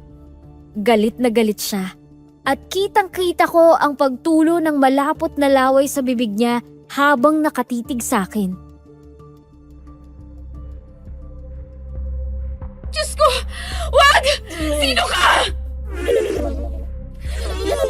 Tulong! Tatay! Nanay! Tulong! Huwag ka nang humingi ng tulong. Hayop ka, halimaw! Wala akong mahagilap na kahit ano sa paligid ko. Sa sobrang taranta ko, hindi na ako nakaiwas nang bigla siyang sumunggab sa akin. Naramdaman ko ang matatalas niyang kuko na bumaon sa braso ko hanggang sa dibdib. Napasandal ako sa tumpok ng mga tela. Hapdi at init ng dugo ang nararamdaman ko. Akala ko, katapusan ko na nang muli siyang lumundag sa akin para sakmalin ako sa liig. Yela! Layuan mo siya, hayop ka! Ah! Sige! Subukan mong lumapit pa sa kanya. Hindi lang yan ang aabutin mo sa akin! Trevor, ay sakit! Tiisin mo lang muna, Yela. Akong bahala sa'yo. Papatayin ko ang asawang na to! Mabilis ang naging galaw ni Trevor. May dala siyang buntot pagi na walang habas niyang hinahampas. At nakita kong tinamaan niya ng napakalakas ang aswang sa likod nito. Napasigaw ang halimaw.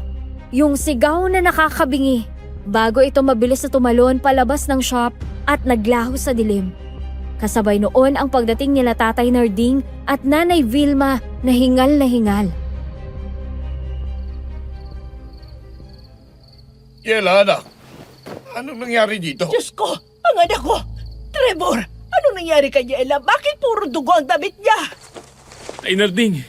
Inatake siya ng aswang. Nahagupit ko sa likod pero nakatakas. Diyos por Joseph, Trevor. Habulin mo. Huwag mong hayaang makalayo yun. Oo, hahabulin ko. Kayo na po munang bahala kay Yela. Sigurado ako nanghihina na yon dahil sa tama ako sa likod niya. Paano si Yela? Tingnan mo tong mga kalbot niya. Malalim ito. Baka malaso ng dugo niya. Nay, huwag na po kayo mag-aksaya agad ng oras. Dalhin niyo agad siya kay Mang Orlan sa dulo ng baryo. Siya lang ang may alam kung paano alisin ang laso ng aswang na yan. Bilisan niyo na po. Trevor, wag na. Baka balikan ko noon. Wag ka nang umalis. Kailangan, Yela. Hindi tayo matatahimik hanggat gumagala ang hayop na yan. Tay, Nay, kayo lang bahala sa kanya. Susundan ko lang ang bakas ng dugo nun. Sige, iho. Mag-iingat ka. Huwag ka magpapadalos-dalos. Halika na, anak. Kaya mo bang tumayo? Narding, tulungan mo ako. Buhatin natin si Yela. Nay, Tay, ang hapdi po. Pinanood ko si Trevor habang mabilis siyang tumatakbo papalabas. Dala ang galit at pag-aalala para sa akin. Habang inaalalayan ako nila tatay, ramdam ko ang takot. Alam kong hindi basta aswang lang ang umatake sa akin. Dahil sa paraan ng pagtitig nito, parang may personal itong galit. Pero ang mas inaalala ko nung mga oras na yon, makakaya kaya ni Trevor ang mag-isa? Dinala nila ako kay Mang Orlan. Habang naglalakad kami sa madilim na daan, bawat kaluskos ng dahon ay parang banta sa amin. Hindi mawala sa isip ko yung itsura ng aswang. Narding!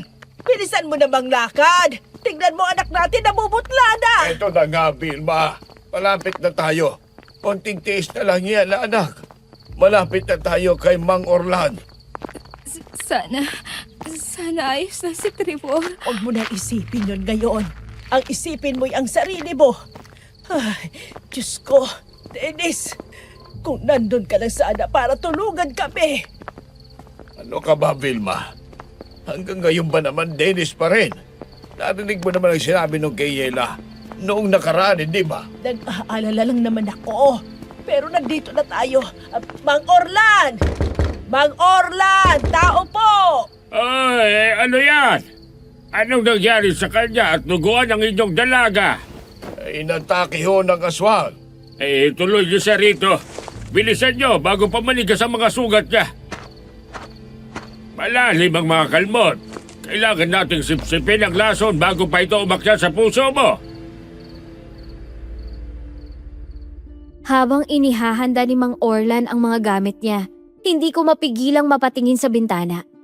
Sa labas, ang dilim ay tila mas lalong kumakapal. Inihiga ako ni tatay sa isang papag na may saping banig. Amoy na amoy ko ang pinaghalong insenso at kung ano-anong tuyong dahon na nakasabit sa dingding. Madilim ang loob ng bahay. Tanging ang munting liwanag lang ng gasera ang nagbibigay ng anino sa mukha ni Mang Orlan. Seryoso siya. Mas malalim ang mga kulubot sa noo niya habang sinusuri ang braso at dibdib ko. Ramdam ko ang panginginig ng sarili kong katawan. Hindi lang dahil sa lamig kundi dahil sa hapding tila may uod na kumakain sa laman ko.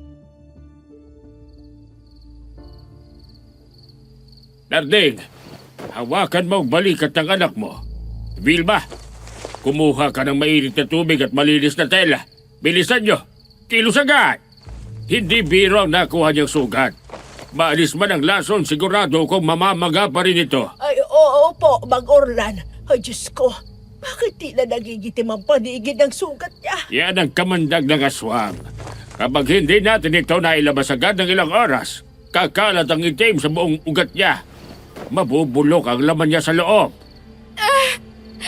Mang Orlan, parang sinusunog ang loob ng dibdib ko. Anak, konting tiis lang. Magagamot ka rin. Mang Orlan, para kawa nyo na gawin nyo ang lahat. Kailangan kong sipsipin ang lasong gamit. Pero asahan mong masakit ito, Yela. Ang kalmot ng aswang ay hindi ordinaryong sugat. May sumpa itong kasama. Kung hindi ka mamamatay, baka ikay mayanggaw. Ay, Diyos ko po, huwag naman. Akong bahala sa inyong anak. Gagawin kong lahat ng paraan. Mabuti at sa akin niyo sa dinala. Kumuha si Mang Orlan ng isang maliit na bote na may lamang maitim na langis. Ipinahid niya ito sa paligid ng sugat ko at doon ako napasigaw.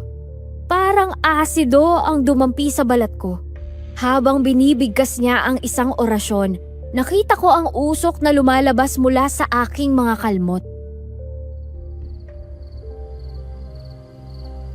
Sator, Aripo, Tenet, Opera, Rutas. Ayoko na! Tatay! Itigil niyo na po, sobrang sakit! Kaya mo yan, Yela. Para sa kaligtasan mo ito, anak. Huwag kang malikot.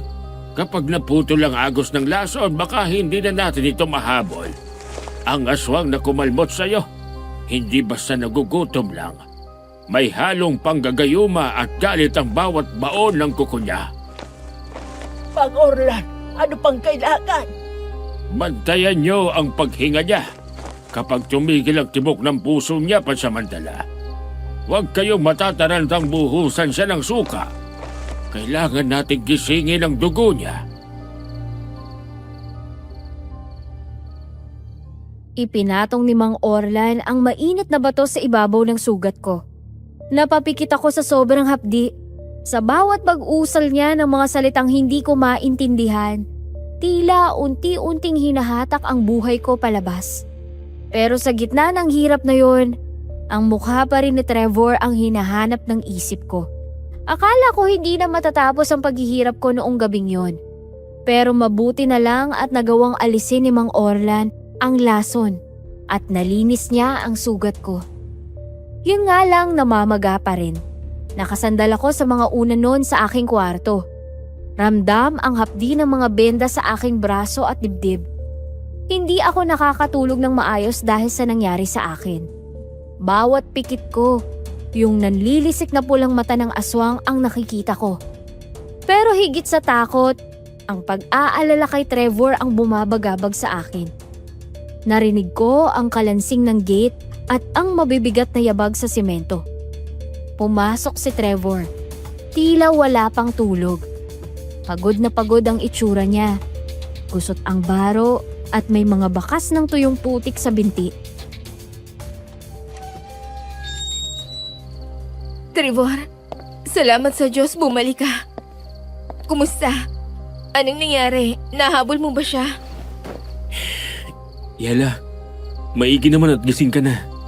Kumusta ng pakiramdam mo? Eto, mahapdi pa rin pero medyo kaya na. Huwag mo na ako intindihin. Nahuli mo ba ang aswang? Napatay mo ba? Hindi, Yela. Masyado siyang mabilis. Pero may kailangan ka malaman. May nakita akong hindi ko inaasahan. At yun na rin siguro ang sagot kung bakit ka sinugod ng aswang. Anong ibig mong sabihin? Nakilala mo ba kung sino? Sinundan ko ang bakas ng dugo mula sa shop mo hanggang sa pinakamalalim na bahagi ng gubat. Yung malapit sa sagingan ni na Mang Tino. Doon siya tumakbo. Huminto si Trevor. Tila nag-aalinlangan kung itutuloy ang sasabihin. Hinawakan niya ang kamay ko at naramdaman ko ang panginginig nun. Kinabahan ako lalo. Alam kong may masamang balita siyang dala. Pero hindi ko akalain na masyado pala talaga yung mabigat at hindi ko agad-agad na matatanggap. Magsalita ka, Trevor. Sinong nakita mo? Bakit ganyan ang tingin mo sa akin? Nawala ang aswang sa masukal na bahagi ng gubat. Pero bago pa ako tuluyang maligaw, may nakita akong babaeng tumatakbo. Duguan ang likod niya. Malalim ang sugat, Yela. Eksaktong-eksakto sa kung saan ko tinamaan ng aswang kagabi. Babae? Sinong babae nandun sa gubat ng ganong oras? Wala siyang saplot. Parang galing sa pagpapalit anyo. Nung lumingon siya sandali, bago muling naglaho sa dilim, malinaw ko siyang nakita. Si Jessa, Yela. Si Jessa ang aswang na umatake sa'yo. Ano? Hindi maaari yun. Si Jessa, ang kaibigan ko. Trevor, baka nagkakamali ka lang na nakita mo dahil sa dilim. Sana nga nagkakamali ako, Yela. Pero hindi ko mapagkakamalang ibang mukha niya. Siyang kumalmot sa'yo. Kaya pala ganun na lang ang galit ang nilalang na yon. Dahil si Jessa yon. Hindi. Paano niya nagawa sa akin yun? Parang gusto niya akong patayin. Pinagkatiwalaan ko siya, Trevor. Mula bata kami, tinuring ko siyang tunay na kaibigan. Paano siya naging aswang na hindi ko balang nalalaman? Tao siya. Hindi natin alam kung mahusay lang ba siyang magtago o baka umanib siya sa kadiliman at nagpayanggaw para maging aswang. Hindi ako makapaniwala. Napatulala ako sa kawalan. Ang sakit ng mga kalmot sa katawan ko ay walang-wala sa sakit na nararamdaman ko noong mga oras na yon sa dibdib dahil sa nalaman. Hindi ko kasi akalaing ang taong halos kapatid na ang turing ko, gusto pala akong patayin. 1 linggo na ang nakakalipas nun, pero parang kahapon lang nangyari ang lahat. Nakaratay pa rin ako sa higaan. Hindi makaalis dahil bawat galaw ko ay tila binabatak ang mga sariwang laman sa dibdib at braso ko. Masakit, pero mas masakit ang katotohanang si Jessa ang may gawa nun. Gabi-gabi akong binabangungot. Mabuti na lang at hindi ako pinababayaan ni Trevor. Siya ang nagpupuyat. Siya ang nag-aasikaso sa mga kailangan ko habang abala sila tatay sa pagbabantay sa paligid ng bahay. Noong gabing yun, habang dahan-dahan niyang nililinis ang mga sugat ko, ramdam ko ang pag-iingat sa bawat dampi ng bulak. Pasensya na, Yela. Alam ko ma-update pa rin to pero kailangan malinis para hindi magnana. Ayos lang, Trevor. Sanay na ako sa hapde. Oo nga pala, baka naman masyado na kitang naabala. Paano si Lola Carmencita sa inyo? Nandun naman ang mga kapatid ko. Hindi rin siya napapabayaan. Sa ngayon, ikaw ang gusto kong pagtuunan ng pansin. Hindi ako aalis sa tabi mo. Hindi ko hayaang masaktan ka ulit ni Jessa. Sa sandaling makita ko siya, hindi na ako magdadalawang isip na patayin siya. Salamat. Hindi ko alam kung nasaan na ako ngayon kung wala ka. Siguro, malamang sa malamang patay na ako ngayon. Huwag mong sabihin yan. Malakas ka, Yela. Magagawa mo ring ipagtanggol ang sarili mo kapag hiningi ng sitwasyon. Naniniwala ako sa'yo. Naputol ang usapan namin nang biglang pumasok si Nanay Vilma. Baka sa mukha niya ang pagkagulat at tila pag-aalinlangan. Napatingin kami ni Trevor sa kanya. Naghihintay kung anong sasabihin niya sa gitna ng katahimikan ng gabi. Yala, anak. Pasensya na sa istorbo. Pero nasa labas si Dennis. Ano pa ang ginagawa niya rito? Hanggang ngayon ba naman? Hindi siya makaintindi sa desisyon ni Yela? Trevor, iho, kalma lang. Gusto lang daw niyang humingi ng tawad kay Yela. Mukhang sincere naman siya. Umiiyak pa nga sa labas. Sabi niya, hindi siya mapakali hanggat hindi niya nakakausap ang anak ko. Nay, alam niyo naman ang sinabi niya sa akin noon, di ba? Pinagbantaan niya tayo. Alam ko, anak. Pero baka dala lang yun ang bugso ng damdamin. Huling pagkakataon na lang daw. Haharap lang siya para mag-sorry. Sige, Nay. Papasukin niyo na para matapos na rin to. Trevor, hayaan muna kami mag-usap. Nandiyan ka naman sa labas lang ng binto, di ba? Sige.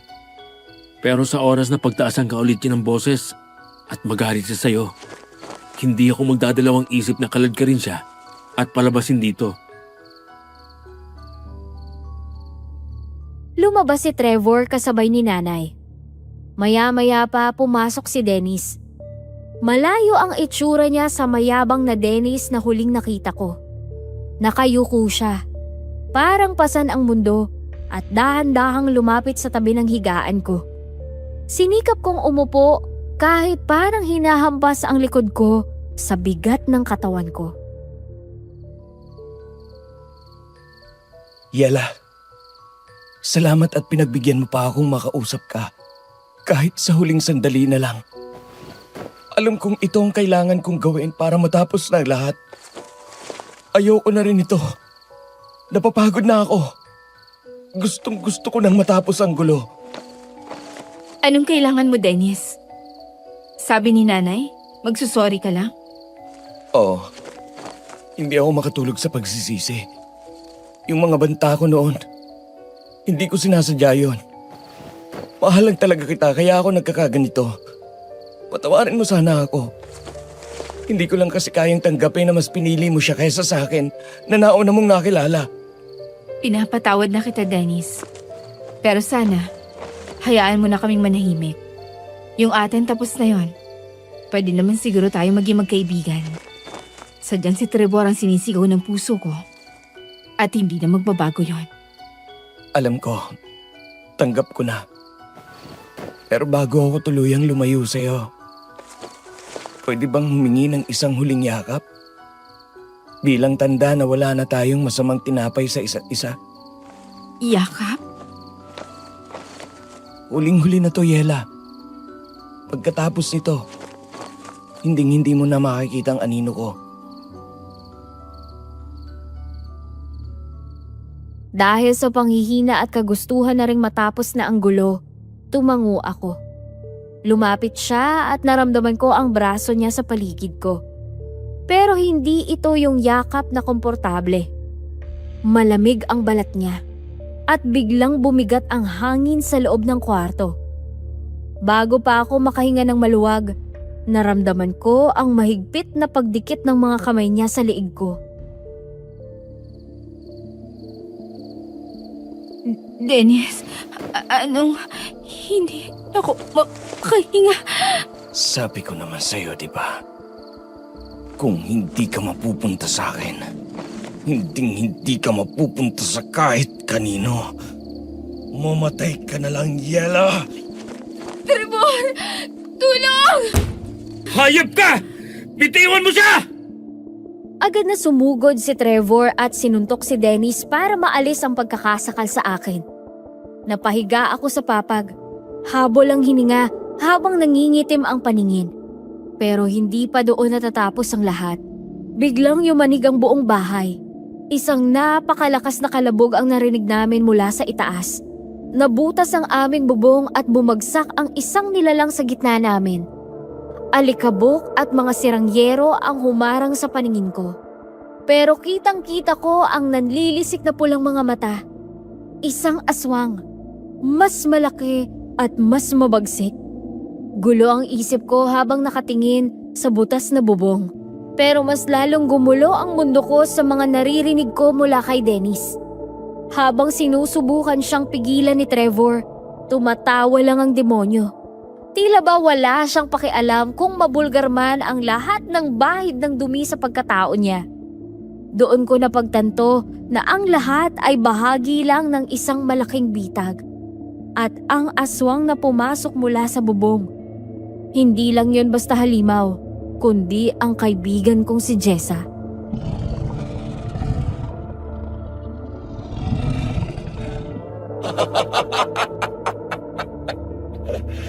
Akala mo ba talaga, Yela, minahal kita? Tingnan mo nga ang sarili mo.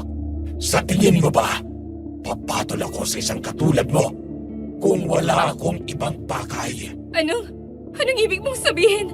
Mataba ka, Yela. Malaman. At sa mundo namin, ang mga katulad mo ang pinakamasarap na putahe. Isang katawan mo pa lang, busog na ang buong tribo namin nila Tatay Aguirre. Hayop ka talaga, Dennis! Ginamit mo lang ang damdamin ni Yela para sa sikmura niyo! Hindi lang ako, Trevor. Huwag kang tanga.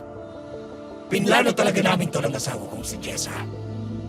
Ang aking tunay na minamahal. Biglang tumalo ng aswang at dahan-dahang nagbagong anyo. Sa harap namin, unti-unting bumalik ang hubog ng isang babae. Duguan ang likod, punit-punit ang balat, pero kilalang kilala ko pa rin. Si Jessa.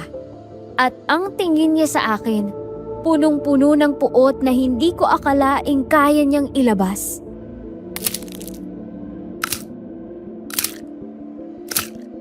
Sa wakas, Dennis, ang tagal nating hinintay ito. Ang hirap pamalinlang ng babaeng to. Napakailap. Bakit kaya sobrang hirap paabuhin ng baboy na to? Akala mo naman talaga'y kagandahan. Akala mo siguro, sobrang ganda mo na dahil pinag-agawan ka ng dalawa. Hindi. Plano lang ang lahat ng ito! Jessa! Bakit? Bakit yung ginagawa sa akin to? Mag-asawa kayo! Mag-asawa kami.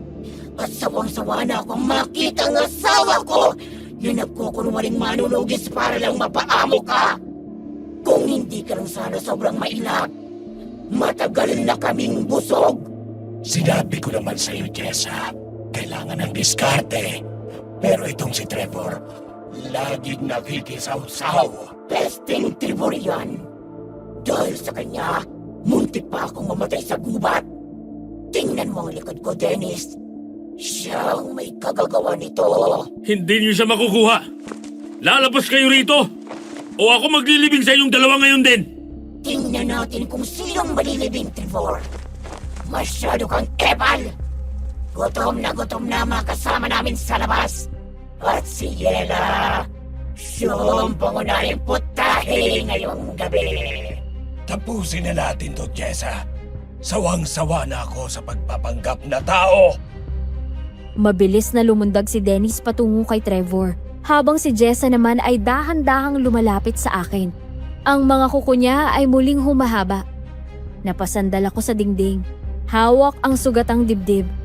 Habang ang dalawang taong akala ko ay bahagi ng buhay ko ay naging mitsa na ng kamatayan ko. Ang maamong mukha ni Jessa ay tuluyan ng naglaho. Napalitan ng isang halimaw na uhaw sa dugo. Habang si Dennis ay mabilis na sumusunggab kay Trevor, si Jessa naman ay parang hanging lumipad patungo sa akin.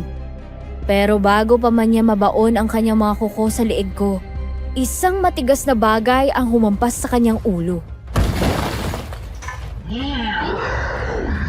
Layas! Wag mong hawakan ang anak ko, hayop ka! Yela! Anak! Tumabi ka dyan! Nay! Nay! Mabuti na lang at agad na nagbinin itong si Trevor. Gulat akong napatingin sa pinto. Si tatay. Bit-bit ang kanyang itak na may basbas ng langis ni Mang Orlan. Habang si nanay naman ay may hawak na bote ng benditadong tubig at isang mahabang kawayang may tulis sa dulo. Magsama-sama kayo sa impyerno! Dennis, tulungan mo ako! Mamamatay kayong lahat! Akala nyo ba matatalo nyo kami? Marami kami sa labas! Kahit dumating pang buong tribo nyo, hindi mo na sila makikita. Dahil mamamatay ka na! Dahil sa pagkagulantang ni Dennis sa pag-atake ni nanay, nagkaroon ng pagkakataon si Trevor. Gamit ang buong lakas, sinipa niya si Dennis palayo sa akin at mabilis na kinuha ang mga gamit niya malapit sa papag. Isang malalim na saksak sa dibdib ang ibinigay ni Trevor kay Dennis. Bumaon ang talim hanggang sa likod nito. Napaluhod si Dennis. Ang kanyang anyong tao ay unti-unting naglalaho. Bumabalik sa pagiging isang maitim at mabahong nilalang bago tuluyang bumagsak sa sahig. Pero hindi natapos si Trevor sa kanya.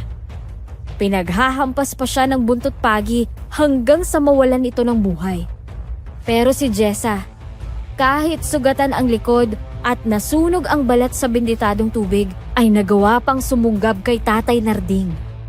Nakita kong natumba si tatay at pilit siyang sinasakal ni Jessa. Doon, nagpanting ang tenga ko at nandilim ang paningin ko. Parang bigla na lang nawala ang lahat ng sakit ng sugat ko. Nawala pati ang lahat ng takot. Ang nakita ko lang ay ang babaeng tinuring kong kaibigan, pero ang pakay lang pala ay gawin kaming pagkain ng asawa niya. Tumayo ako.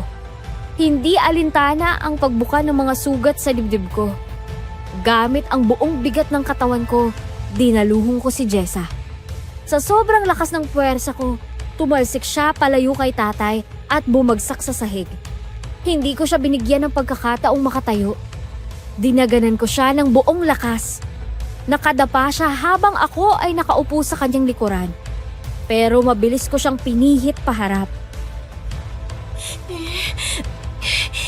Yela, akala ko ba magkaibigan tayo? Kaibigan? Pagkatapos niyo ako planong kainin? Pagkatapos mong saktan ang pamilya ko? Tama, Yela. Ganyan nga. Lumaban ka! Hindi. Huwag. Pinatay niyo na nga ang asawa ko. Hayaan niyo na ako. Hindi! Mas mabuti pa magsama na kayo sa ilalim! Ginamit ko ang buong bigat ko. Ang galit na naipon sa bawat gabing pinaglaruan nila ang damdamin ko. Tumalon ako at lumuhod ng napakadiin sa mismong gitna ng kanyang dibdib. Hindi pa ako nakontento. Tumayo ako ng bahagya at muling ibinagsak ang buong puwersa ng tuhod ko sa kanyang tadyang. Paulit-ulit. Naririnig ko ang bawat pagkabali ng kanyang mga buto. Isang malutong na tunog na tila musika sa pandinig ko sa gitna ng aking labis na pagkamuhi. Sa huling bagsak ng aking bigat, naramdaman ko ang paglubog ng kanyang dibdib. Tuluyan ang bumigay ang kanyang mga buto. Tumagos sa kanyang sariling baga at puso. Nanlilisik pa rin ang mga mata ni Jessa pero wala nang buhay na lumalabas doon. Unti-unti siyang naging abo. Tila ba diring-diri ang lupa na tanggapin ang kanyang bangkay. Napasadsad ako sa sahig. Hingal na hingal. Nilapitan ako ni Trevor at niyakap ng mahigpit. Habang sina nanay at tatay ay nakatayo sa tabi ko. Hingal na hingal din pero ligtas. Akala namin ay tapos na ang lahat ng malagutan ng hininga sina Dennis at Jessa. Pero ang katahimikan ng gabi ay muling binasag ng isang nakakangilong hiyaw na tila nanggagaling sa kailaliman ng lupa. Hindi pala kami ligtas. Mula sa kadiliman at mula sa butas na bubong, lumabas ang dalawang figura na mas malaki, mas nakakatakot at may aurang tila kamatayan mismo ang dala. Sina Aguirre at Dolores, ang mga pinuno ng tribong tinatawag ni Dennis. Ang mga magulang niyang nakilala kong mabait nung una. Pero mga halimaw rin pala. Galit na galit sila. Ang kanilang mga mata ay hindi lang pula, kundi nagbabaga sa puot dahil sa sinapit ng kanilang anak. Pinatay ninyo ang kaisa-isa naming tagapagmana. Walang matitira sa bahay na ito. Kakainin ko ang inyong mga kaluluwa. Ang aking anak, ang aking pinakamamahal na Dennis. Babayaran niyo to ng inyong mga buhay. Yela, kuhanin mo ang binditadong tubig. Tainarding, dito lang kayo sa likod ko. Huwag kayong hihiwalay. Pakialamero ka talagang lalaki ka. Halos patayin mo na ako nang sagipin mo ang babaeng to mula sa akin. Pero hindi ako papayag na hindi ako makaganti sa'yo. Pasalamat ka na nga lang. At nailigtas ka pa nitong asawa mo. Mabilis na sumugod si Aguirre. Ang bilis niya ay hindi makatao. Halos hindi ko makita ang galaw niya. Pero bago pa niya maabot ang lieg ni Trevor, sinalubong siya nito ng isang matinding sipa sa dibdib. Habang abala si Trevor kay Aguirre, si Dolores naman ay mabilis na gumapang sa pader. Ang mga kuko niya ay nag-iiwan ng malalalim na marka sa kahoy. Papunta siya sa direksyon ni nanay at tatay. Nakita ko ang takot sa mga mata ni Nanay Vilma, pero hindi siya natinag. Lumuhod siya sa gitna ng sala. Hawak ang kanyang rosaryo at nagsimulang bumulong ng mabilis.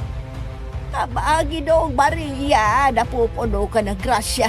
Panginoon, niligtas niyo po kami sa kuko ng masama. Hindi ka makakalapit sa asawa ko, Dolores. Ito ang para sa'yo. Mga ibang labastangan! Hangal kang halimaw ka. Kung inaakala mong mapapatay mo kami. Inayunan ni Tatay Narding ang kanyang itak. Tinamaan niya sa balikat si Dolores pero tila bakal ang balat nito. Tumalsik si Tatay sa lakas ng buwelta ng halimaw. Doon na ako kumilos. Hawak-hawak ko ang bote ng binditadong tubig. Dolores, dito ka tumingin! Ang hapde! Ang mukha ko! Yan ang para sa lahat ng panluloko niyo sa amin! Magsama-sama kayo sa empyero nila, Dennis! Ang benditadong tubig ay parang asidong tumunaw sa balat ni Dolores. Habang nagpupumiglas siya sa hapde, binueltahan siya ni Tatay Narding ng isang malakas na taga sa liig. Kasabay nito ang malakas na sigaw ni Nanay Vilma sa kanyang huling dasal. Tila ba nagbigay ng liwanag sa loob ng madilim naming bahay. Napasubsob si Dolores. Wala nang buhay. Pero sa kabilang dako, nahihirapan si Trevor. Si Aguirre ay hindi basta-basta. Bawat tama ni Trevor ay tila binabaliwala lang ng halimaw. Punong-puno na ng gasgas at dugo ang katawan ni Trevor, pero ayaw niyang sumuko. Yela, ibigay mo sa akin ang langis ko sa bag. Bilisan mo! Heto, Trevor! Ito nang katapusan yung lahat, Aguirre! Anong uri ng kapangyarihan niya?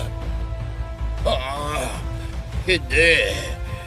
Hindi maaari. Para to kay Yela at sa lahat ng pinatay nyo! Hindi. Tumigil ka.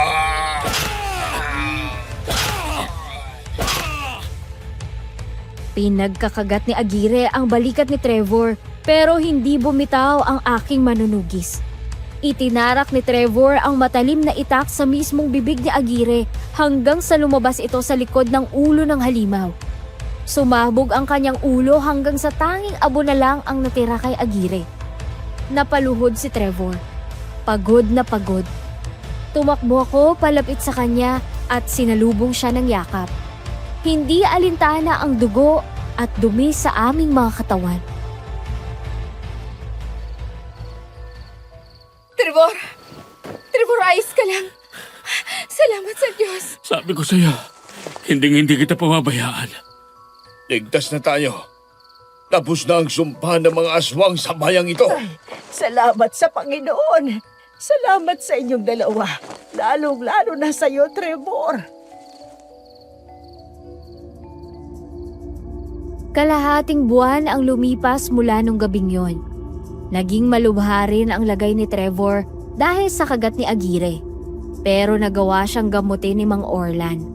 Unti-unti na rin naghilom ang mga sugat ko. Bagaman may mga peklat na naiwan, mga paalala ng katapangan at kamatayang muntik ko ng kahantungan. Ang tahian ko ay muli kong nabuksan. At sa pagkakataong yon, wala nang mabigat na hangin o malansang amoy na dumarating. Ang tanging naririnig na lang ay ang masayang huni ng mga ibon at ang tawanan ni nanay at tatay sa kusina. Isang hapon habang nag-aayos kami ng mga gamit sa sala, lumapit si Nanay Vilma kay Trevor na abalang nagkukumpuni ng aming nasirang pinto. Trevor, iho, sandali lang. Gusto ko lang sanang humingi ng tawad sa lahat ng mga nasabi ko sa iyo noon. Nay Vilma, huwag na po natin isipin yun. Ang mahalaga, ligtas na tayong lahat. Hindi, iho. Masyado ako nabulag sa matatamis na salita ni Dennis. Muntik ko nang ipahamak ang sarili kong anak dahil sa maling akala. Patawarin mo ako kung naging hadlang ako sa inyo ni Yela. Nay, tapos na yun. Ang mahalaga nakita na natin ang totoo. Oh, di ba?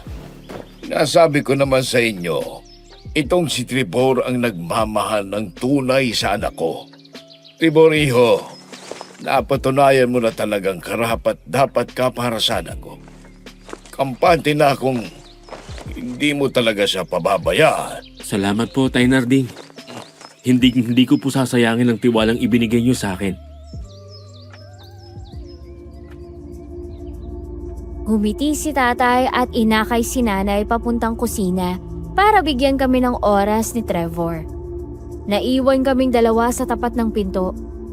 Ang sikat ng hapon ay tumatama sa mukha ni Trevor. At doon ko napansin kung gaano siya kagwapo sa paningin ko. Hindi dahil sa panlabas na anyo, kundi dahil sa busilak ng kanyang puso. Bakit ka nakatitig? May dumi ba ako sa mukha? Wala. Iniisip ko lang, paano kung hindi ka dumating nun? Paano kung naniwala ako kay Dennis? Pero nandito ako at nandito ka rin. Parehas tayong buhay. At hindi ako aalis. Kahit ilang Aguirre pang dumating, hindi kita bibitawan, Yela. Kahit mataba ako? At mahirap buhatin kapag hinimatay o nadapa? Mas mainam nga yun eh. Masarap yakapin. Kulero ka talaga. Uy, totoo yun. Alam mo, Yela, sa lahat ng hinabol ko sa buhay ko bilang manunugis, ikaw lang ang target na hindi ko pagsasawaang bantayan. Dahan-dahan niyang inilapit ang mukha niya sa akin. Naramdaman ko ang bilis ng tibok ng puso ko. Pero sa pagkakataong yun, hindi dahil sa takot, kundi dahil sa sayang dulot niya sa akin. Hinalikan niya ako ng mabilis sa noo bago ako niyakap ng napakahigpit. Mahal kita, Trevor. Salamat sa pagliligtas mo sa akin. Mahal din kita, Yela. Higit pa sa buhay ko. Sana, hindi ka magsawang protektahan ako. At mahalin sa kabila ng pagiging mataba ko. Hindi naman yan ang minahal ko sa'yo eh. Kundi kung ano ka bilang tao. Kahit ano ka pa, hindi ako magsasawang mahalin ka. Hanggang sa dulo ng hininga nating dalawa. Salamat. Hindi ako magsisisi na ikaw ang pinili ko.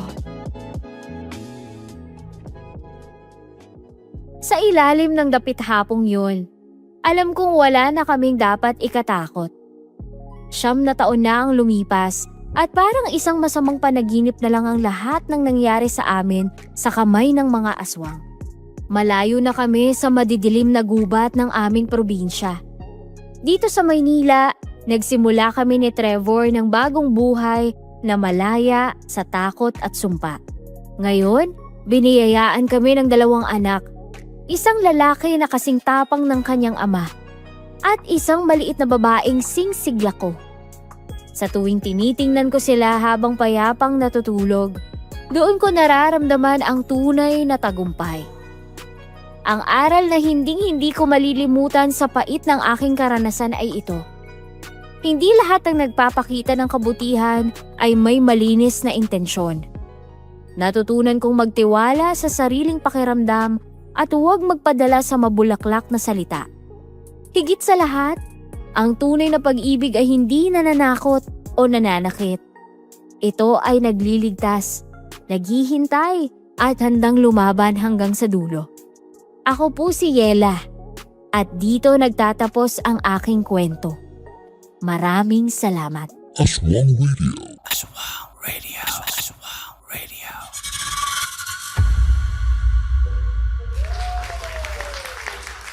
Magandang araw sa inyong lahat, mga ka-Aswang Radio! Nakakalokang kwento ni Yela, di ba? Akala natin ay romansa na ang tema dahil 2 gwapong manunugis ang nag-aagawan sa kanya. Yun pala, tinitimbang na siya kung gaano siya kasarap na putahe. Nakakaloka. Pero nakakapangilabot isipin na ang itinuturing mong kaibigan na si Jessa ay aswang pala at asawa pa ng manliligaw mong si Dennis. Oo.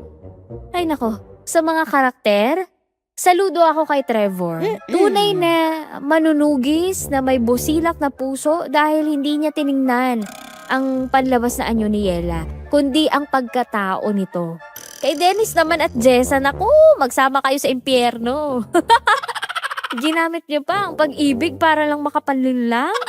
Kay Nanay Vilma naman, aral ito na wag agad magpapadala sa panlabas na kabaitan at mga regalo, ganyan. Kasi minsan, ang pinakamalakas magbigay ng bulaklak ang siyang may pinakamadilim na balak. Mula sa kwentong ito, 3 mahalagang aral ang baunin natin. Una, makinig sa kutob ng puso. Kung pakiramdam mo ay may ulap o bigat sa isang tao, lumayo ka na dahil babalayan ng langit. Pangalawa, ang tunay na kagandahan ay wala sa timbang. Pinatunayan niyo ni Yela na ang pagiging malaman ay hindi hadlang para mahalin ang tapat ng tamang tao. Pangatlo, maging mapanuri sa mga kaibigan. Hindi lahat ng nakikipag-okrayan sa'yo ay kakampi. Ang iba, ginagawa lang yun para pababain ang kumpiyansa mo at mas madali kang manipulahin. Kayo mga kaaswang, anong insights ninyo sa naging karanasan ni Yela? I-comment nyo na sa baba kung ano ang natutunan nyo o kung naranasan nyo na rin bang ma-plastic ng isang Jessa sa buhay ninyo. Abangan ang susunod nating kwento. Ako po si DJ Paula na nagsasabing hindi ako nangangain. Maliban na lang kung ikaw ang uulamin.